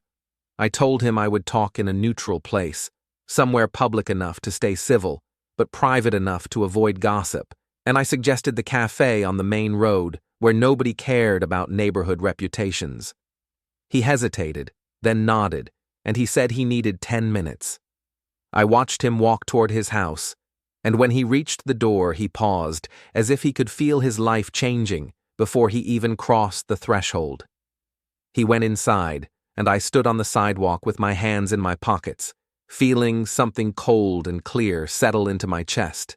Because the packet had not just revealed a fiancé, it had delivered me to him. And now, whether I liked it or not, I was about to watch the moment Lila's double life stopped being an idea and became a face.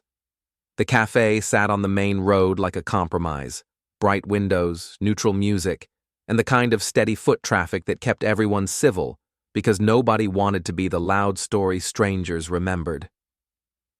I arrived first and chose a table near the side wall, not tucked away like a conspirator, but not centered like a performer, and I ordered black coffee because sugar felt like a lie in my mouth. I watched the door without staring at it, letting my eyes rest on reflections and movements, because I had learned that waiting is a kind of test, and people always reveal something while they think they are still off stage. He walked in exactly 11 minutes later, which told me he had taken longer than he promised, but not long enough to look like he stalled, and he wore a different coat than before, heavier, more formal, as if a wardrobe change could restore control. He spotted me immediately, then scanned the room like he was checking for witnesses, and the habit irritated me because it suggested he was already rehearsing a version of the story where he was the victim of an ambush.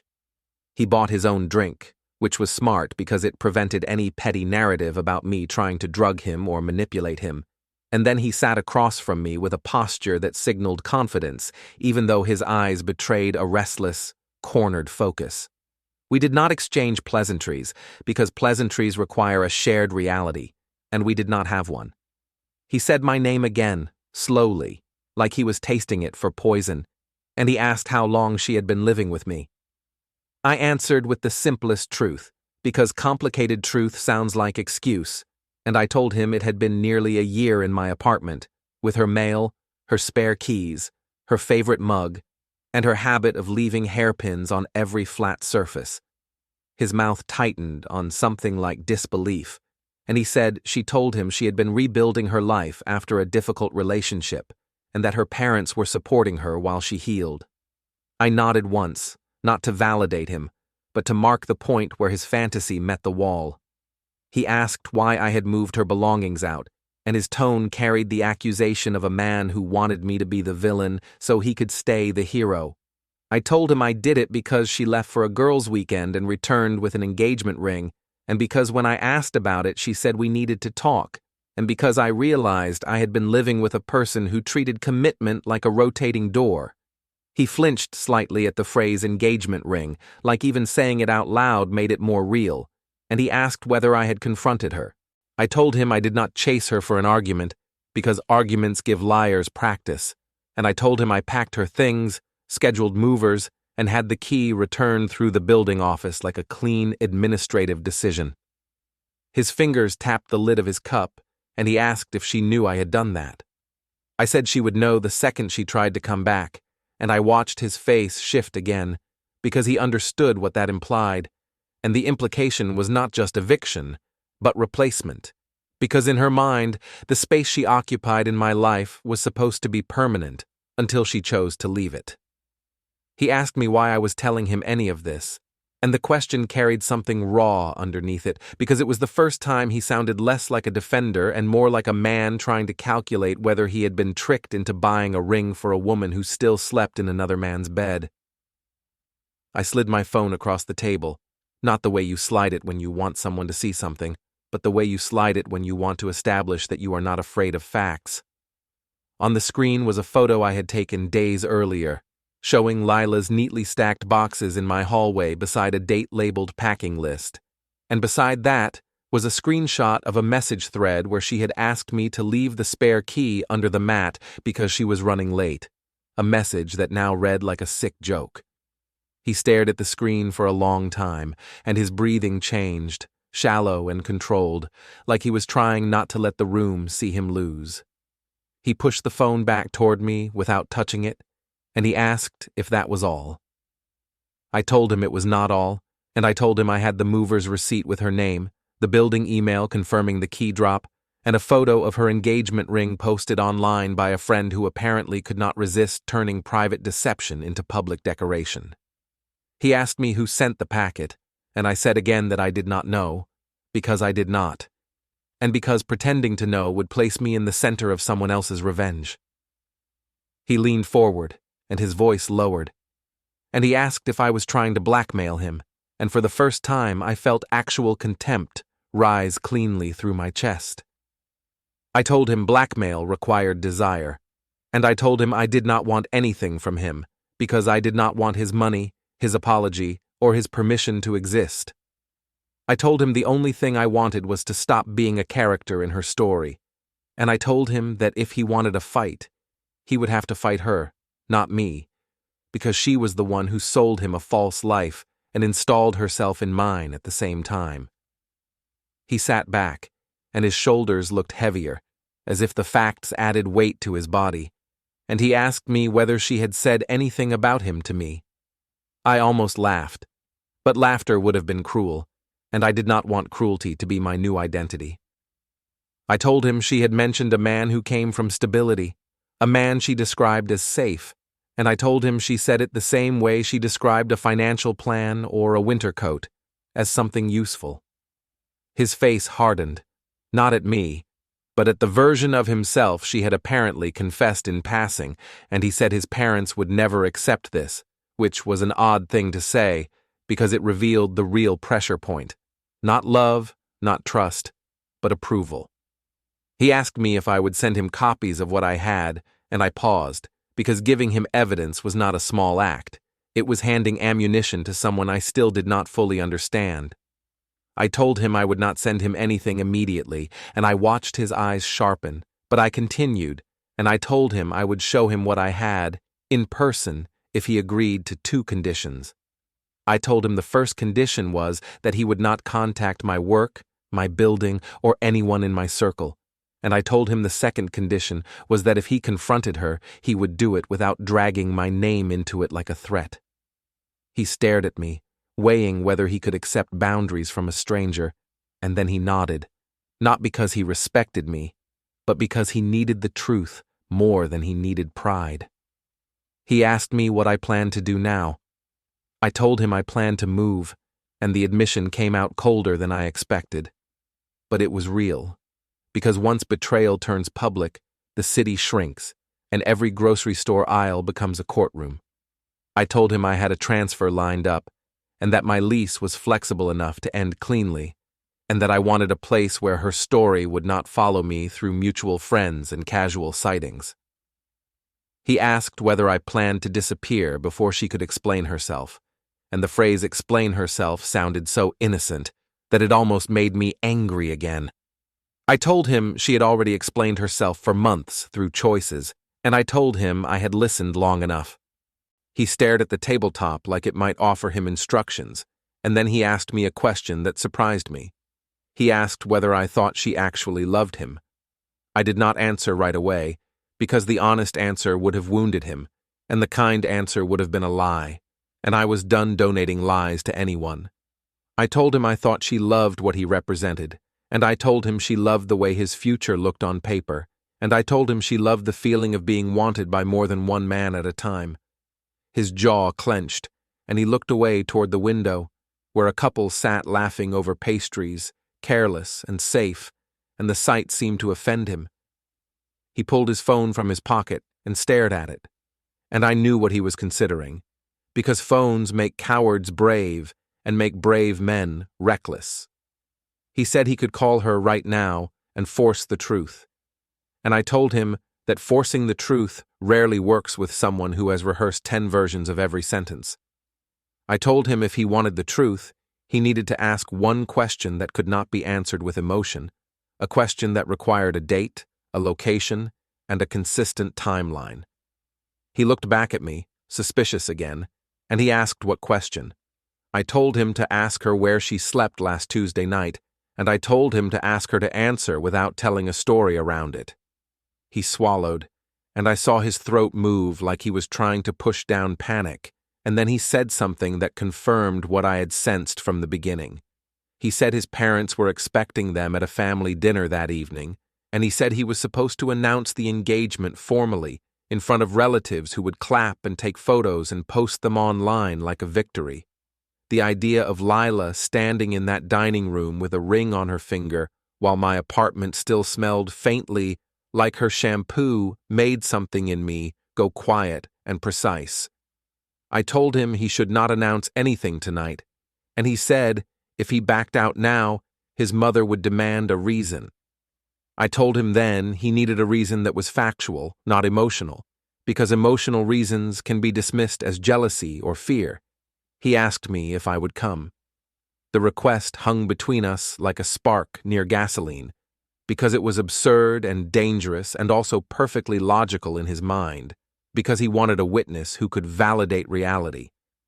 I told him I would not step into his family's dinner like a weapon, because I refused to let Lila turn me into the monster in their story, and I told him that if he wanted to survive this with dignity, he needed to keep it clean. He looked at me with something close to resentment, and I understood it, because resentment is what people feel when you refuse to play the role they need you to play. I stood up, because the conversation had reached the point where staying longer would create unnecessary intimacy, and intimacy was exactly what Lila used to blur boundaries. I told him I would meet him later at a neutral place, and I told him I would show him copies of the receipts and the building email, and I told him after that, what he did was his choice. He nodded, but his eyes kept flicking toward the door as if he expected Lila to walk in at any moment and wrap the room around her finger with tears and charm. I left cash on the table, not because I cared about the coffee, but because I wanted to leave nothing unfinished.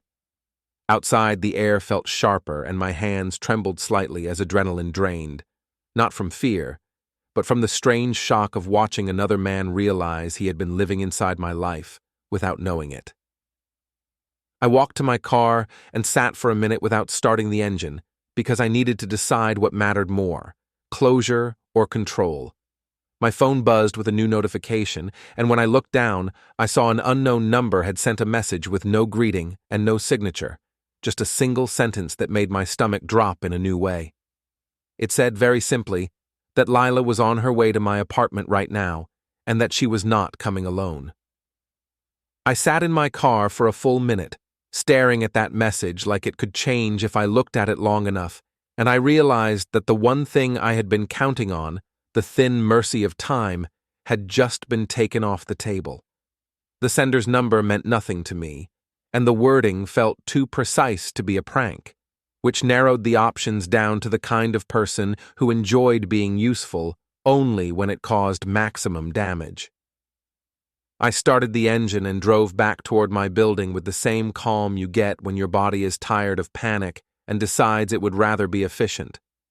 The streets blurred past in wet winter light, and all I could think about was how carefully I had moved, how quietly I had packed her life into boxes, how neatly I had made it administrative, because I wanted the ending to be boring and undeniable. Boring endings do not exist for people like Lila, because boredom is the one thing she cannot tolerate, and if she cannot have love, she will take spectacle, and if she cannot have a future, she will burn the present so nobody else can live in it comfortably. I pulled into the lot, parked crooked for once, and walked inside with my keys already in my hand, feeling every step like a decision I had already made. The lobby smelled like floor cleaner and stale heat, and the security camera above the mailboxes stared down like a bored judge, and I wondered, not for the first time, how many lives had cracked open in this exact spot while the building kept breathing like nothing happened. I glanced at the package shelf, the elevator mirror, the hallway that led to my unit, and I saw nothing that looked like Lila, which meant she was either upstairs already or she was being theatrical and waiting for me to arrive so she could time her entrance. I pressed the elevator button and watched the numbers blink, and I thought about the mover's receipt tucked in my glove compartment, and the building office email saved on my phone, and the key return log entry that made my choice feel official. When I stepped onto my floor, I heard voices before I saw anyone, and the sound was wrong for this hallway. Too loud, too tight, as if someone had dragged a family argument out of a private kitchen and into a shared corridor. Lila stood near my door, angled toward the peephole like she had been trying to look through it with willpower alone, and beside her was a man I recognized only from the curated photos she had let slip into her life like little flags. He was taller than I expected, dressed like someone who believed a jacket could count as character, and his face held the kind of controlled irritation people wear when they think they are dealing with a minor inconvenience, not a life-altering lie. Her parents were there too, which told me everything about her strategy in one glance, because she had brought witnesses who were supposed to frame her as a good daughter with good intentions, and she had brought a man who believed he was arriving to hear news, not to learn he had been a guest in someone else's relationship. Her mother clutched her purse with both hands and kept darting glances at the closed doors along the corridor, already terrified of being overheard, while her father stood rigid and silent, his jaw set like he had decided anger would keep him from looking foolish. Lila's eyes snapped to me the second I appeared, and for a fraction of a second I saw relief, not love, but relief, because I was present and therefore usable.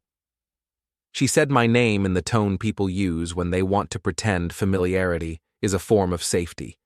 And then she began to talk, fast, breathy, layered with urgency, telling me we needed to handle this calmly, telling me she had been trying to reach me, telling me there had been misunderstandings.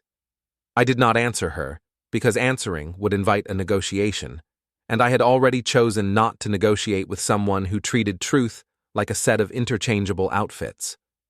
I looked at the man beside her, and I saw his eyes track over my face, measuring, comparing, looking for the villain he had been promised.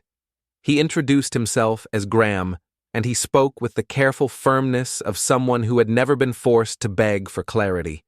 He said Lila told him she had been staying here temporarily, and he said he came with her to retrieve her things, and he said he wanted this to be respectful and quick.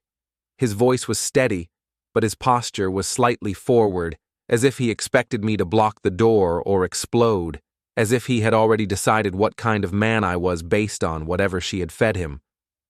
Lila's mother murmured something about privacy, and her father's eyes flicked to my door like he wanted to kick it open and end the suspense. I unlocked my door, opened it halfway, and stepped aside without any dramatic flourish, because I was not going to give them the satisfaction of thinking I was afraid of a hallway audience. The apartment looked stripped and clean, because it was, because I had already removed the clutter that had once made it feel like shared life, and because absence is a brutal kind of proof. There were no shoes by the entrance except mine, no coat tossed on the chair, no makeup bag on the counter, no cute little signs in the kitchen pretending the space had a personality. Lila froze for half a second, and I watched her brain adjust, because she expected to walk in and find her fingerprints everywhere, and instead, she found a room that looked like a person had never existed there. She stepped inside anyway, as if momentum could replace permission, and her mother followed with a pinched expression, and Graham hesitated for a beat before joining them, because the room did not match the story he had been carrying.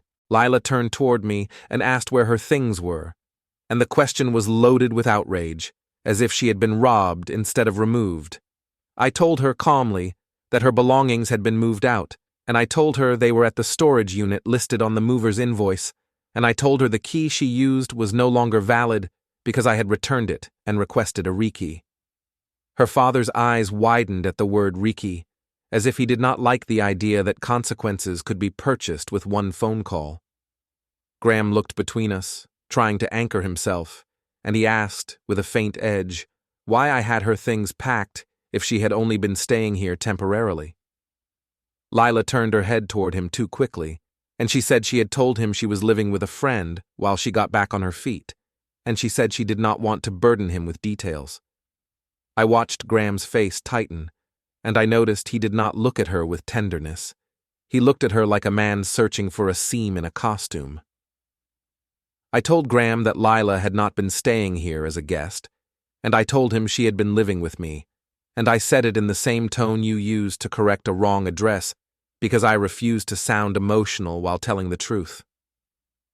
For a moment, nobody spoke, and the silence in my living room felt heavier than furniture because it forced everyone to sit inside a reality they could not soften.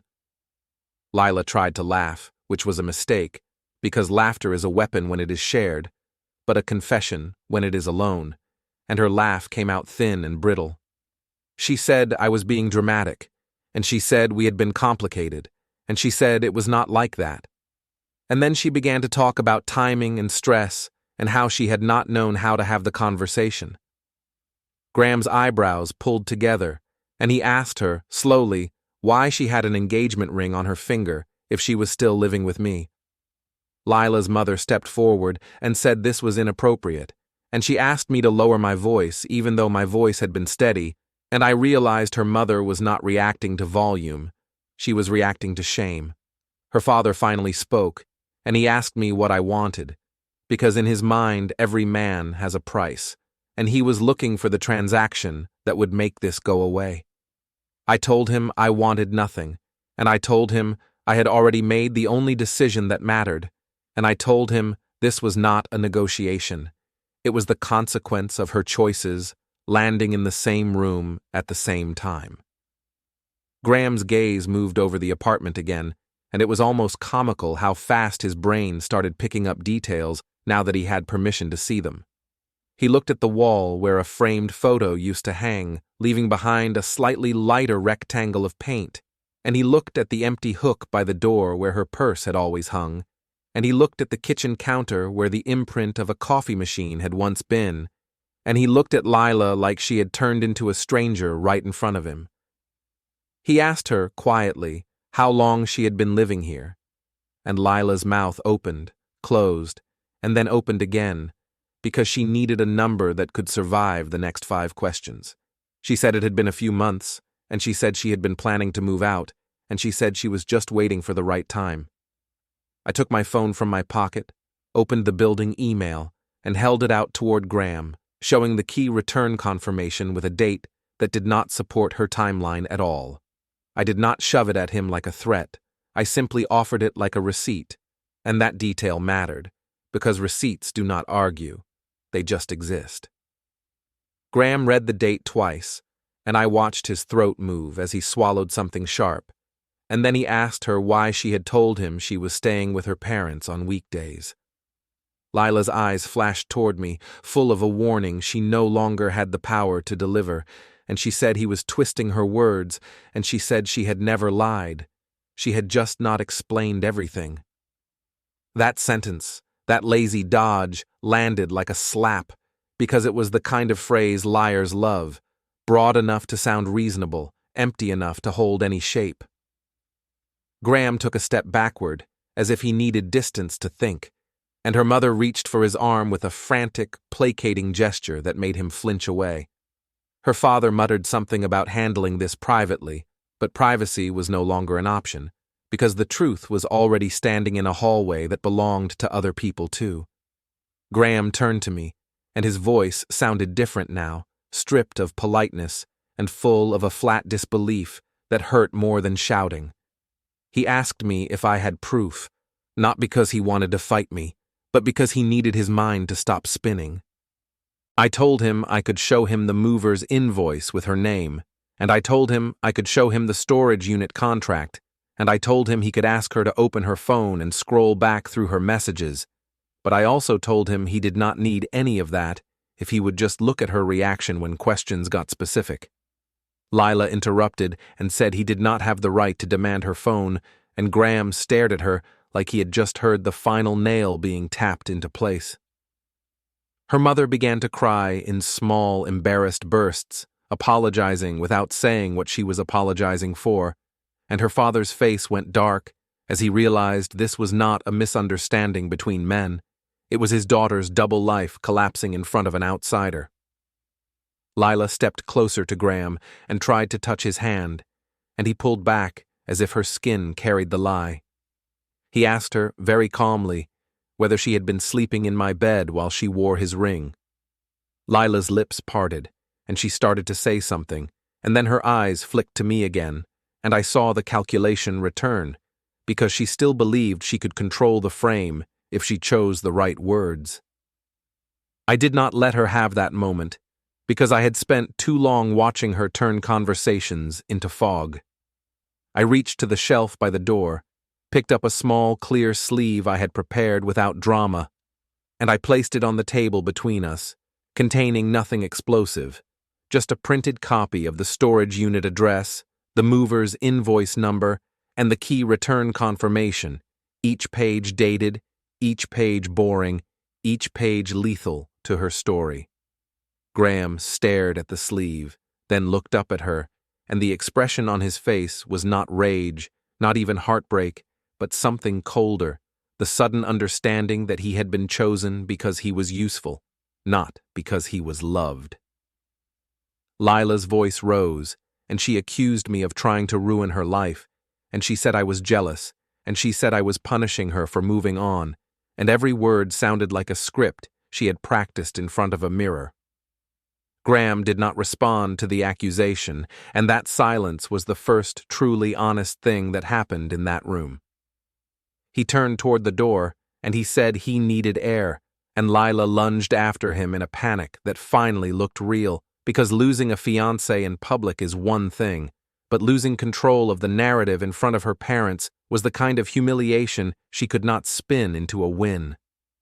They filed out into the hallway in a clumsy cluster, Lila pleading, her mother sobbing, her father swearing under his breath, and Graham walking with stiff, decisive steps like a man trying not to collapse. I followed them to my doorway, not to chase, but to make sure the boundary stayed intact, and I watched Graham stop near the elevator and turn back one last time.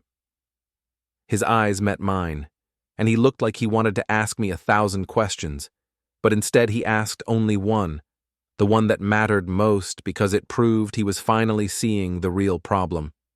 He asked me, with a quiet steadiness that felt like a verdict, whether she had ever mentioned him to me at all, or whether she had kept us in separate boxes the way she kept everything else. Before I could answer, my phone buzzed again in my pocket, and when I glanced down at the screen, I saw another message from the same unknown number, short enough to make my blood go cold. It said that Lila's news was not the engagement at all, and that the real announcement would make everything that just happened look like a warm-up. The second message sat on my lock screen like a blade laid gently on a table, and the worst part was how little it said while still managing to rewrite every assumption I had made about the day.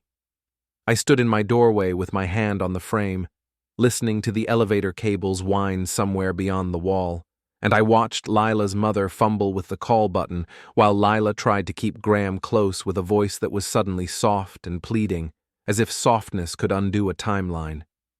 Graham kept his eyes forward, fixed on the metal doors like he was waiting for rescue, and Lila's father stood behind them all, tense and silent, the kind of man who did not know whether to apologize, threaten, or pretend none of it had happened. When the elevator arrived and swallowed them, the hallway went quiet in a way that felt unnatural, and I realized the neighbors were holding their breath behind their doors, probably with their ears pressed to the wood, collecting details they would turn into theories by morning. I stepped back inside, closed my door, and leaned my head against it for a moment, not because I missed her, but because the adrenaline had nowhere else to go. My apartment smelled like detergent and emptiness, and the clean counters looked like a stage that had been reset after a performance, except my heart was still acting like the show was in progress. I took my phone out and opened the message thread, because if someone went through the trouble of warning me, they either wanted to help me or they wanted to steer me into something worse, and I needed to know which kind of danger I was dealing with. The unknown number had no name, no profile photo, no history, and the timing was too perfect to be coincidence, which meant it was connected to Lila's weekend, her ring, or Graham himself. I typed a simple question, asking who they were and what they meant by real announcement. Then I stared at my own words and deleted them before sending, because questions are invitations, and I had spent all day refusing invitations from people who used them like traps. Instead, I walked into the bedroom and opened the closet where Lila's clothes used to hang, because there is something about physical absence that forces clarity, and I wanted my mind anchored to the reality that she no longer had access to this space. The empty hangers swayed slightly from when the movers had yanked them off the rod, and the sight of it made me angry in a controlled way, because it reminded me how much effort I had put into making my exit neat, lawful, and irreversible. I went to the desk by the window and pulled open the drawer where I had kept every boring piece of proof, not because I wanted revenge, but because I had learned, the hard way, that people like Lila only respect what can be shown to someone else. The mover's invoice, the storage unit contract, the building office email, the key return confirmation, and a photo I had taken of her spare key on the counter before I returned it, all sat in a clear sleeve like a quiet weapon. I slid the sleeve into my laptop bag, not because I planned to chase her, but because if the next phase was going to be official, then I needed to be ready to speak in receipts, not emotions. Then I opened my calendar and checked the time, because my mind kept circling back to that phrase, real announcement. And I could picture Lila at her parents' house, sitting on their couch with her hands clasped dramatically, waiting for them to look at her with pride and sympathy all at once. My phone buzzed again, and the unknown number finally responded, not with a name, but with another sentence that made my stomach drop in a slow, heavy way. She is telling them you were controlling and she was trapped, and she is saying she is pregnant, and she needs a clean story before she posts anything. I read it twice, then a third time, because the words had a familiarity that was terrifying, like hearing a lie you already know has worked for someone in the past. The thing about accusing someone of control is that it is vague enough to be believable and sharp enough to stick, and the thing about pregnancy is that it turns every detail into a moral performance for an audience. I stood very still, feeling the air in my apartment thicken, and then I did the only thing I had promised myself I would do from the beginning, which was to move faster than her narrative. I called the building office first, not to complain, but to confirm in writing that the locks had been changed and the key had been returned before today, and I asked them to email me the confirmation again, with the date and time visible in the header. The leasing agent sounded tired and slightly annoyed, the way people sound when they realize they are being pulled into someone else's drama, but she agreed, and within minutes, the email landed in my inbox, crisp and undeniable.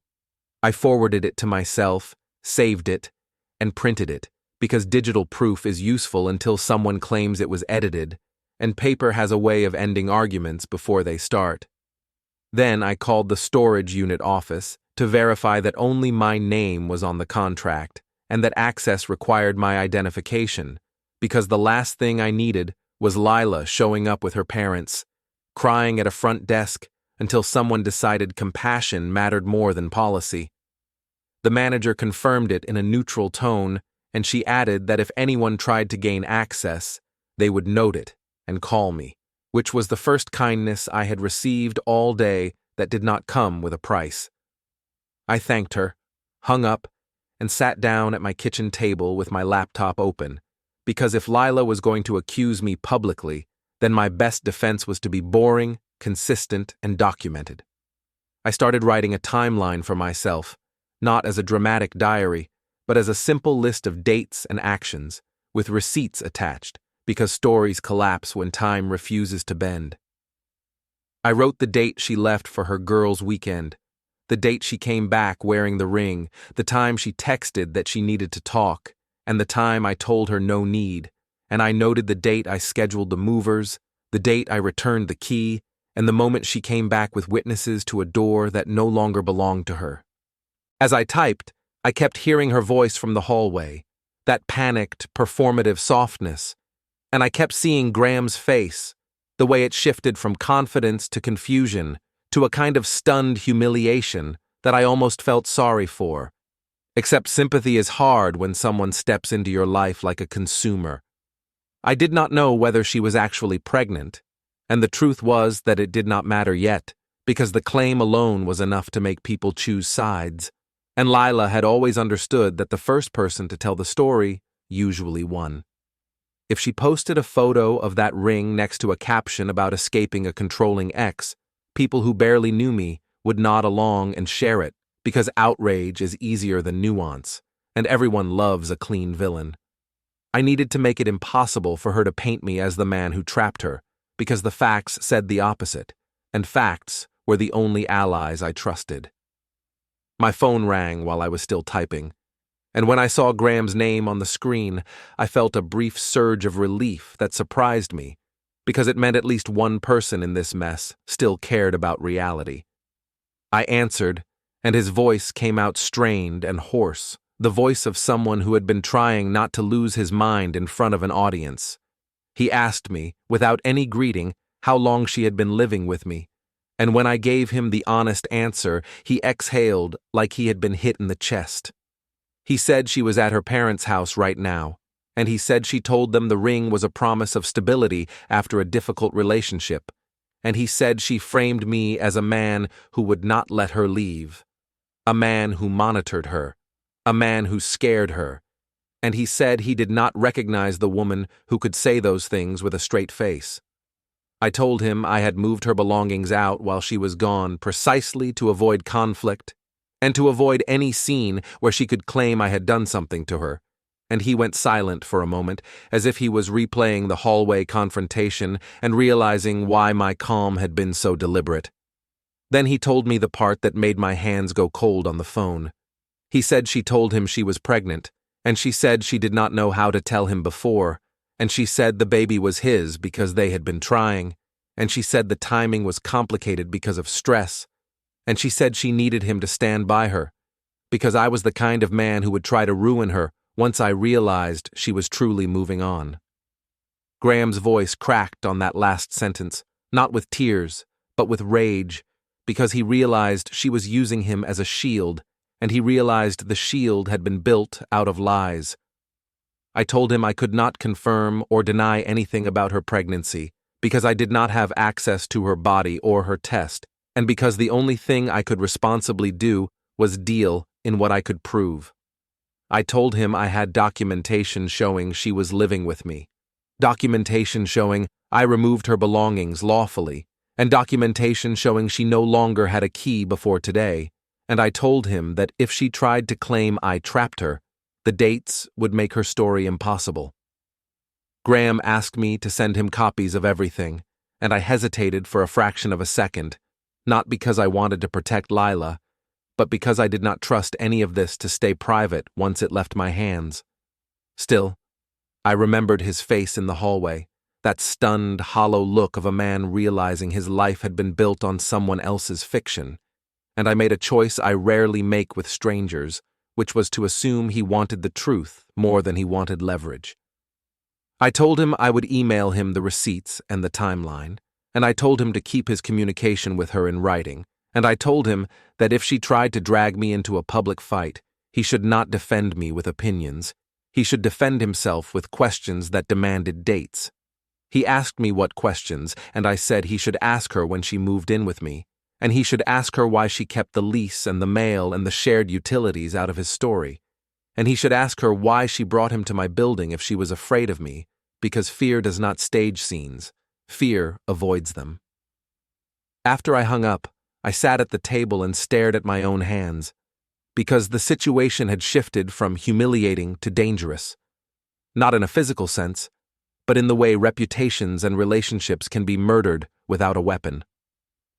I opened my email, attached the building confirmation, the mover's invoice, and the storage contract, and I sent them to Graham with a short note that contained no anger and no insults, only dates, addresses, and facts. Then I opened my social media accounts and checked my privacy settings, not because I planned to hide, but because I refused to let her tag me into a public narrative that I would be forced to fight in comment sections like a fool. Another message from the unknown number arrived just as I finished, and this time it was longer, as if the sender had decided subtlety was no longer helpful. She is going to post tonight, and she is going to say you threw her out because she is pregnant, and she already told her parents you might show up and cause a scene, so if you go there, you become her proof. I read it. Then I set my phone down, and I felt something settle inside me, something cold and certain, because the trap was suddenly obvious. If I showed up at her parents' house even calmly, she would film it, edit it, and frame it as intimidation, and then she would have the exact evidence her audience needed, not evidence of what happened, but evidence of how it felt. I stood up, walked to the window, and looked down at the parking lot where my car sat, small and ordinary, and I realized the next move was not confrontation, it was absence. I took my laptop bag, checked that the clear sleeve was inside, and started packing only what I needed for the next 48 hours, not because I was running from her, but because I was refusing to be present for the performance she wanted to stage. I booked a cheap hotel across town under my own name, and I emailed my boss asking for a remote day tomorrow with no explanation, because explanations become hooks for gossip. Before I left, I wrote myself one final note on paper and signed it, the same way you sign the back of a printed screenshot, because signatures do not stop lies, but they make you look like someone who expected the truth to matter. When I walked out of my apartment and locked the door behind me, I heard a neighbor's TV through the wall, some bright sitcom laughter bleeding into the hallway, and it struck me as absurd that the world could still sound normal while my life was being rewritten without my permission. The elevator took its time, and when the doors finally opened, I stepped inside and watched my reflection in the metal panel, and I wondered what Lila would post tonight, and how many people would believe her without ever asking for a date. My phone buzzed one last time as I reached the lobby, and when I glanced down, I saw a notification from a social media app I barely used, the kind of app Lila loved because it rewarded stories, not facts. Lila had just uploaded a photo, and in the corner of the frame, barely visible, was the edge of my front door and the number on it, like a target she had decided to paint in public. My phone kept buzzing as I crossed the lobby, and I did not need to open the app to know what she had done, because Lila always believed the fastest win was dragging strangers into the fight. I stepped into the cold, started my car, and drove in silence. At the hotel, I did not rant, beg, or threaten. I built a record. I saved the screenshot showing my door number, captured the timestamp, grabbed the link while it was live, then emailed it to myself and printed it, because paper does not vanish when she edits her story. I called the leasing office and asked for an email confirming my unit number, my move-out date, and the lock change request, because I wanted one neutral voice in writing. Graham texted me close to midnight.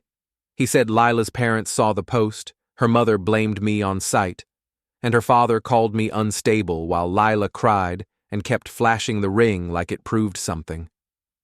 Graham wrote that he asked where she had been living, how long, and why she brought him to my building if she was supposedly afraid, and she changed stories twice in the same minute. He called later, and I could hear doors closing and voices lifting behind him. He said Lila admitted she had been living with me until the weekend, but she framed it as temporary.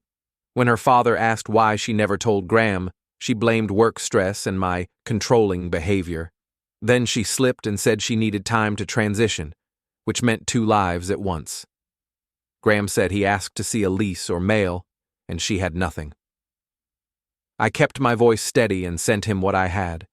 I forwarded one PDF, the lease confirmation, the lock change email, the mover's invoice, and the screenshot of her post, and I told him to request everything in writing before he offered her a single promise. I told him I would not contact her, I would not show up at her parents' house, and I would not debate her narrative in public, because I was leaving the city and I wanted the record to speak. By morning her post was gone, but my folder was not. I forwarded the packet to my landlord, packed the last of my essentials, and checked out. Near noon, Graham sent one final message. He asked for the ring back. She refused until he laid my documents on the table, and her face changed when she realized the proof lived outside her control. He wrote that she screamed I planned everything, and her father asked one quiet question that ended the room. Why would an innocent person need so many stories? I locked my phone, started the engine, and crossed the city line with my evidence in the passenger seat, because I did not need revenge that looked like chaos. I needed an ending that looked like truth.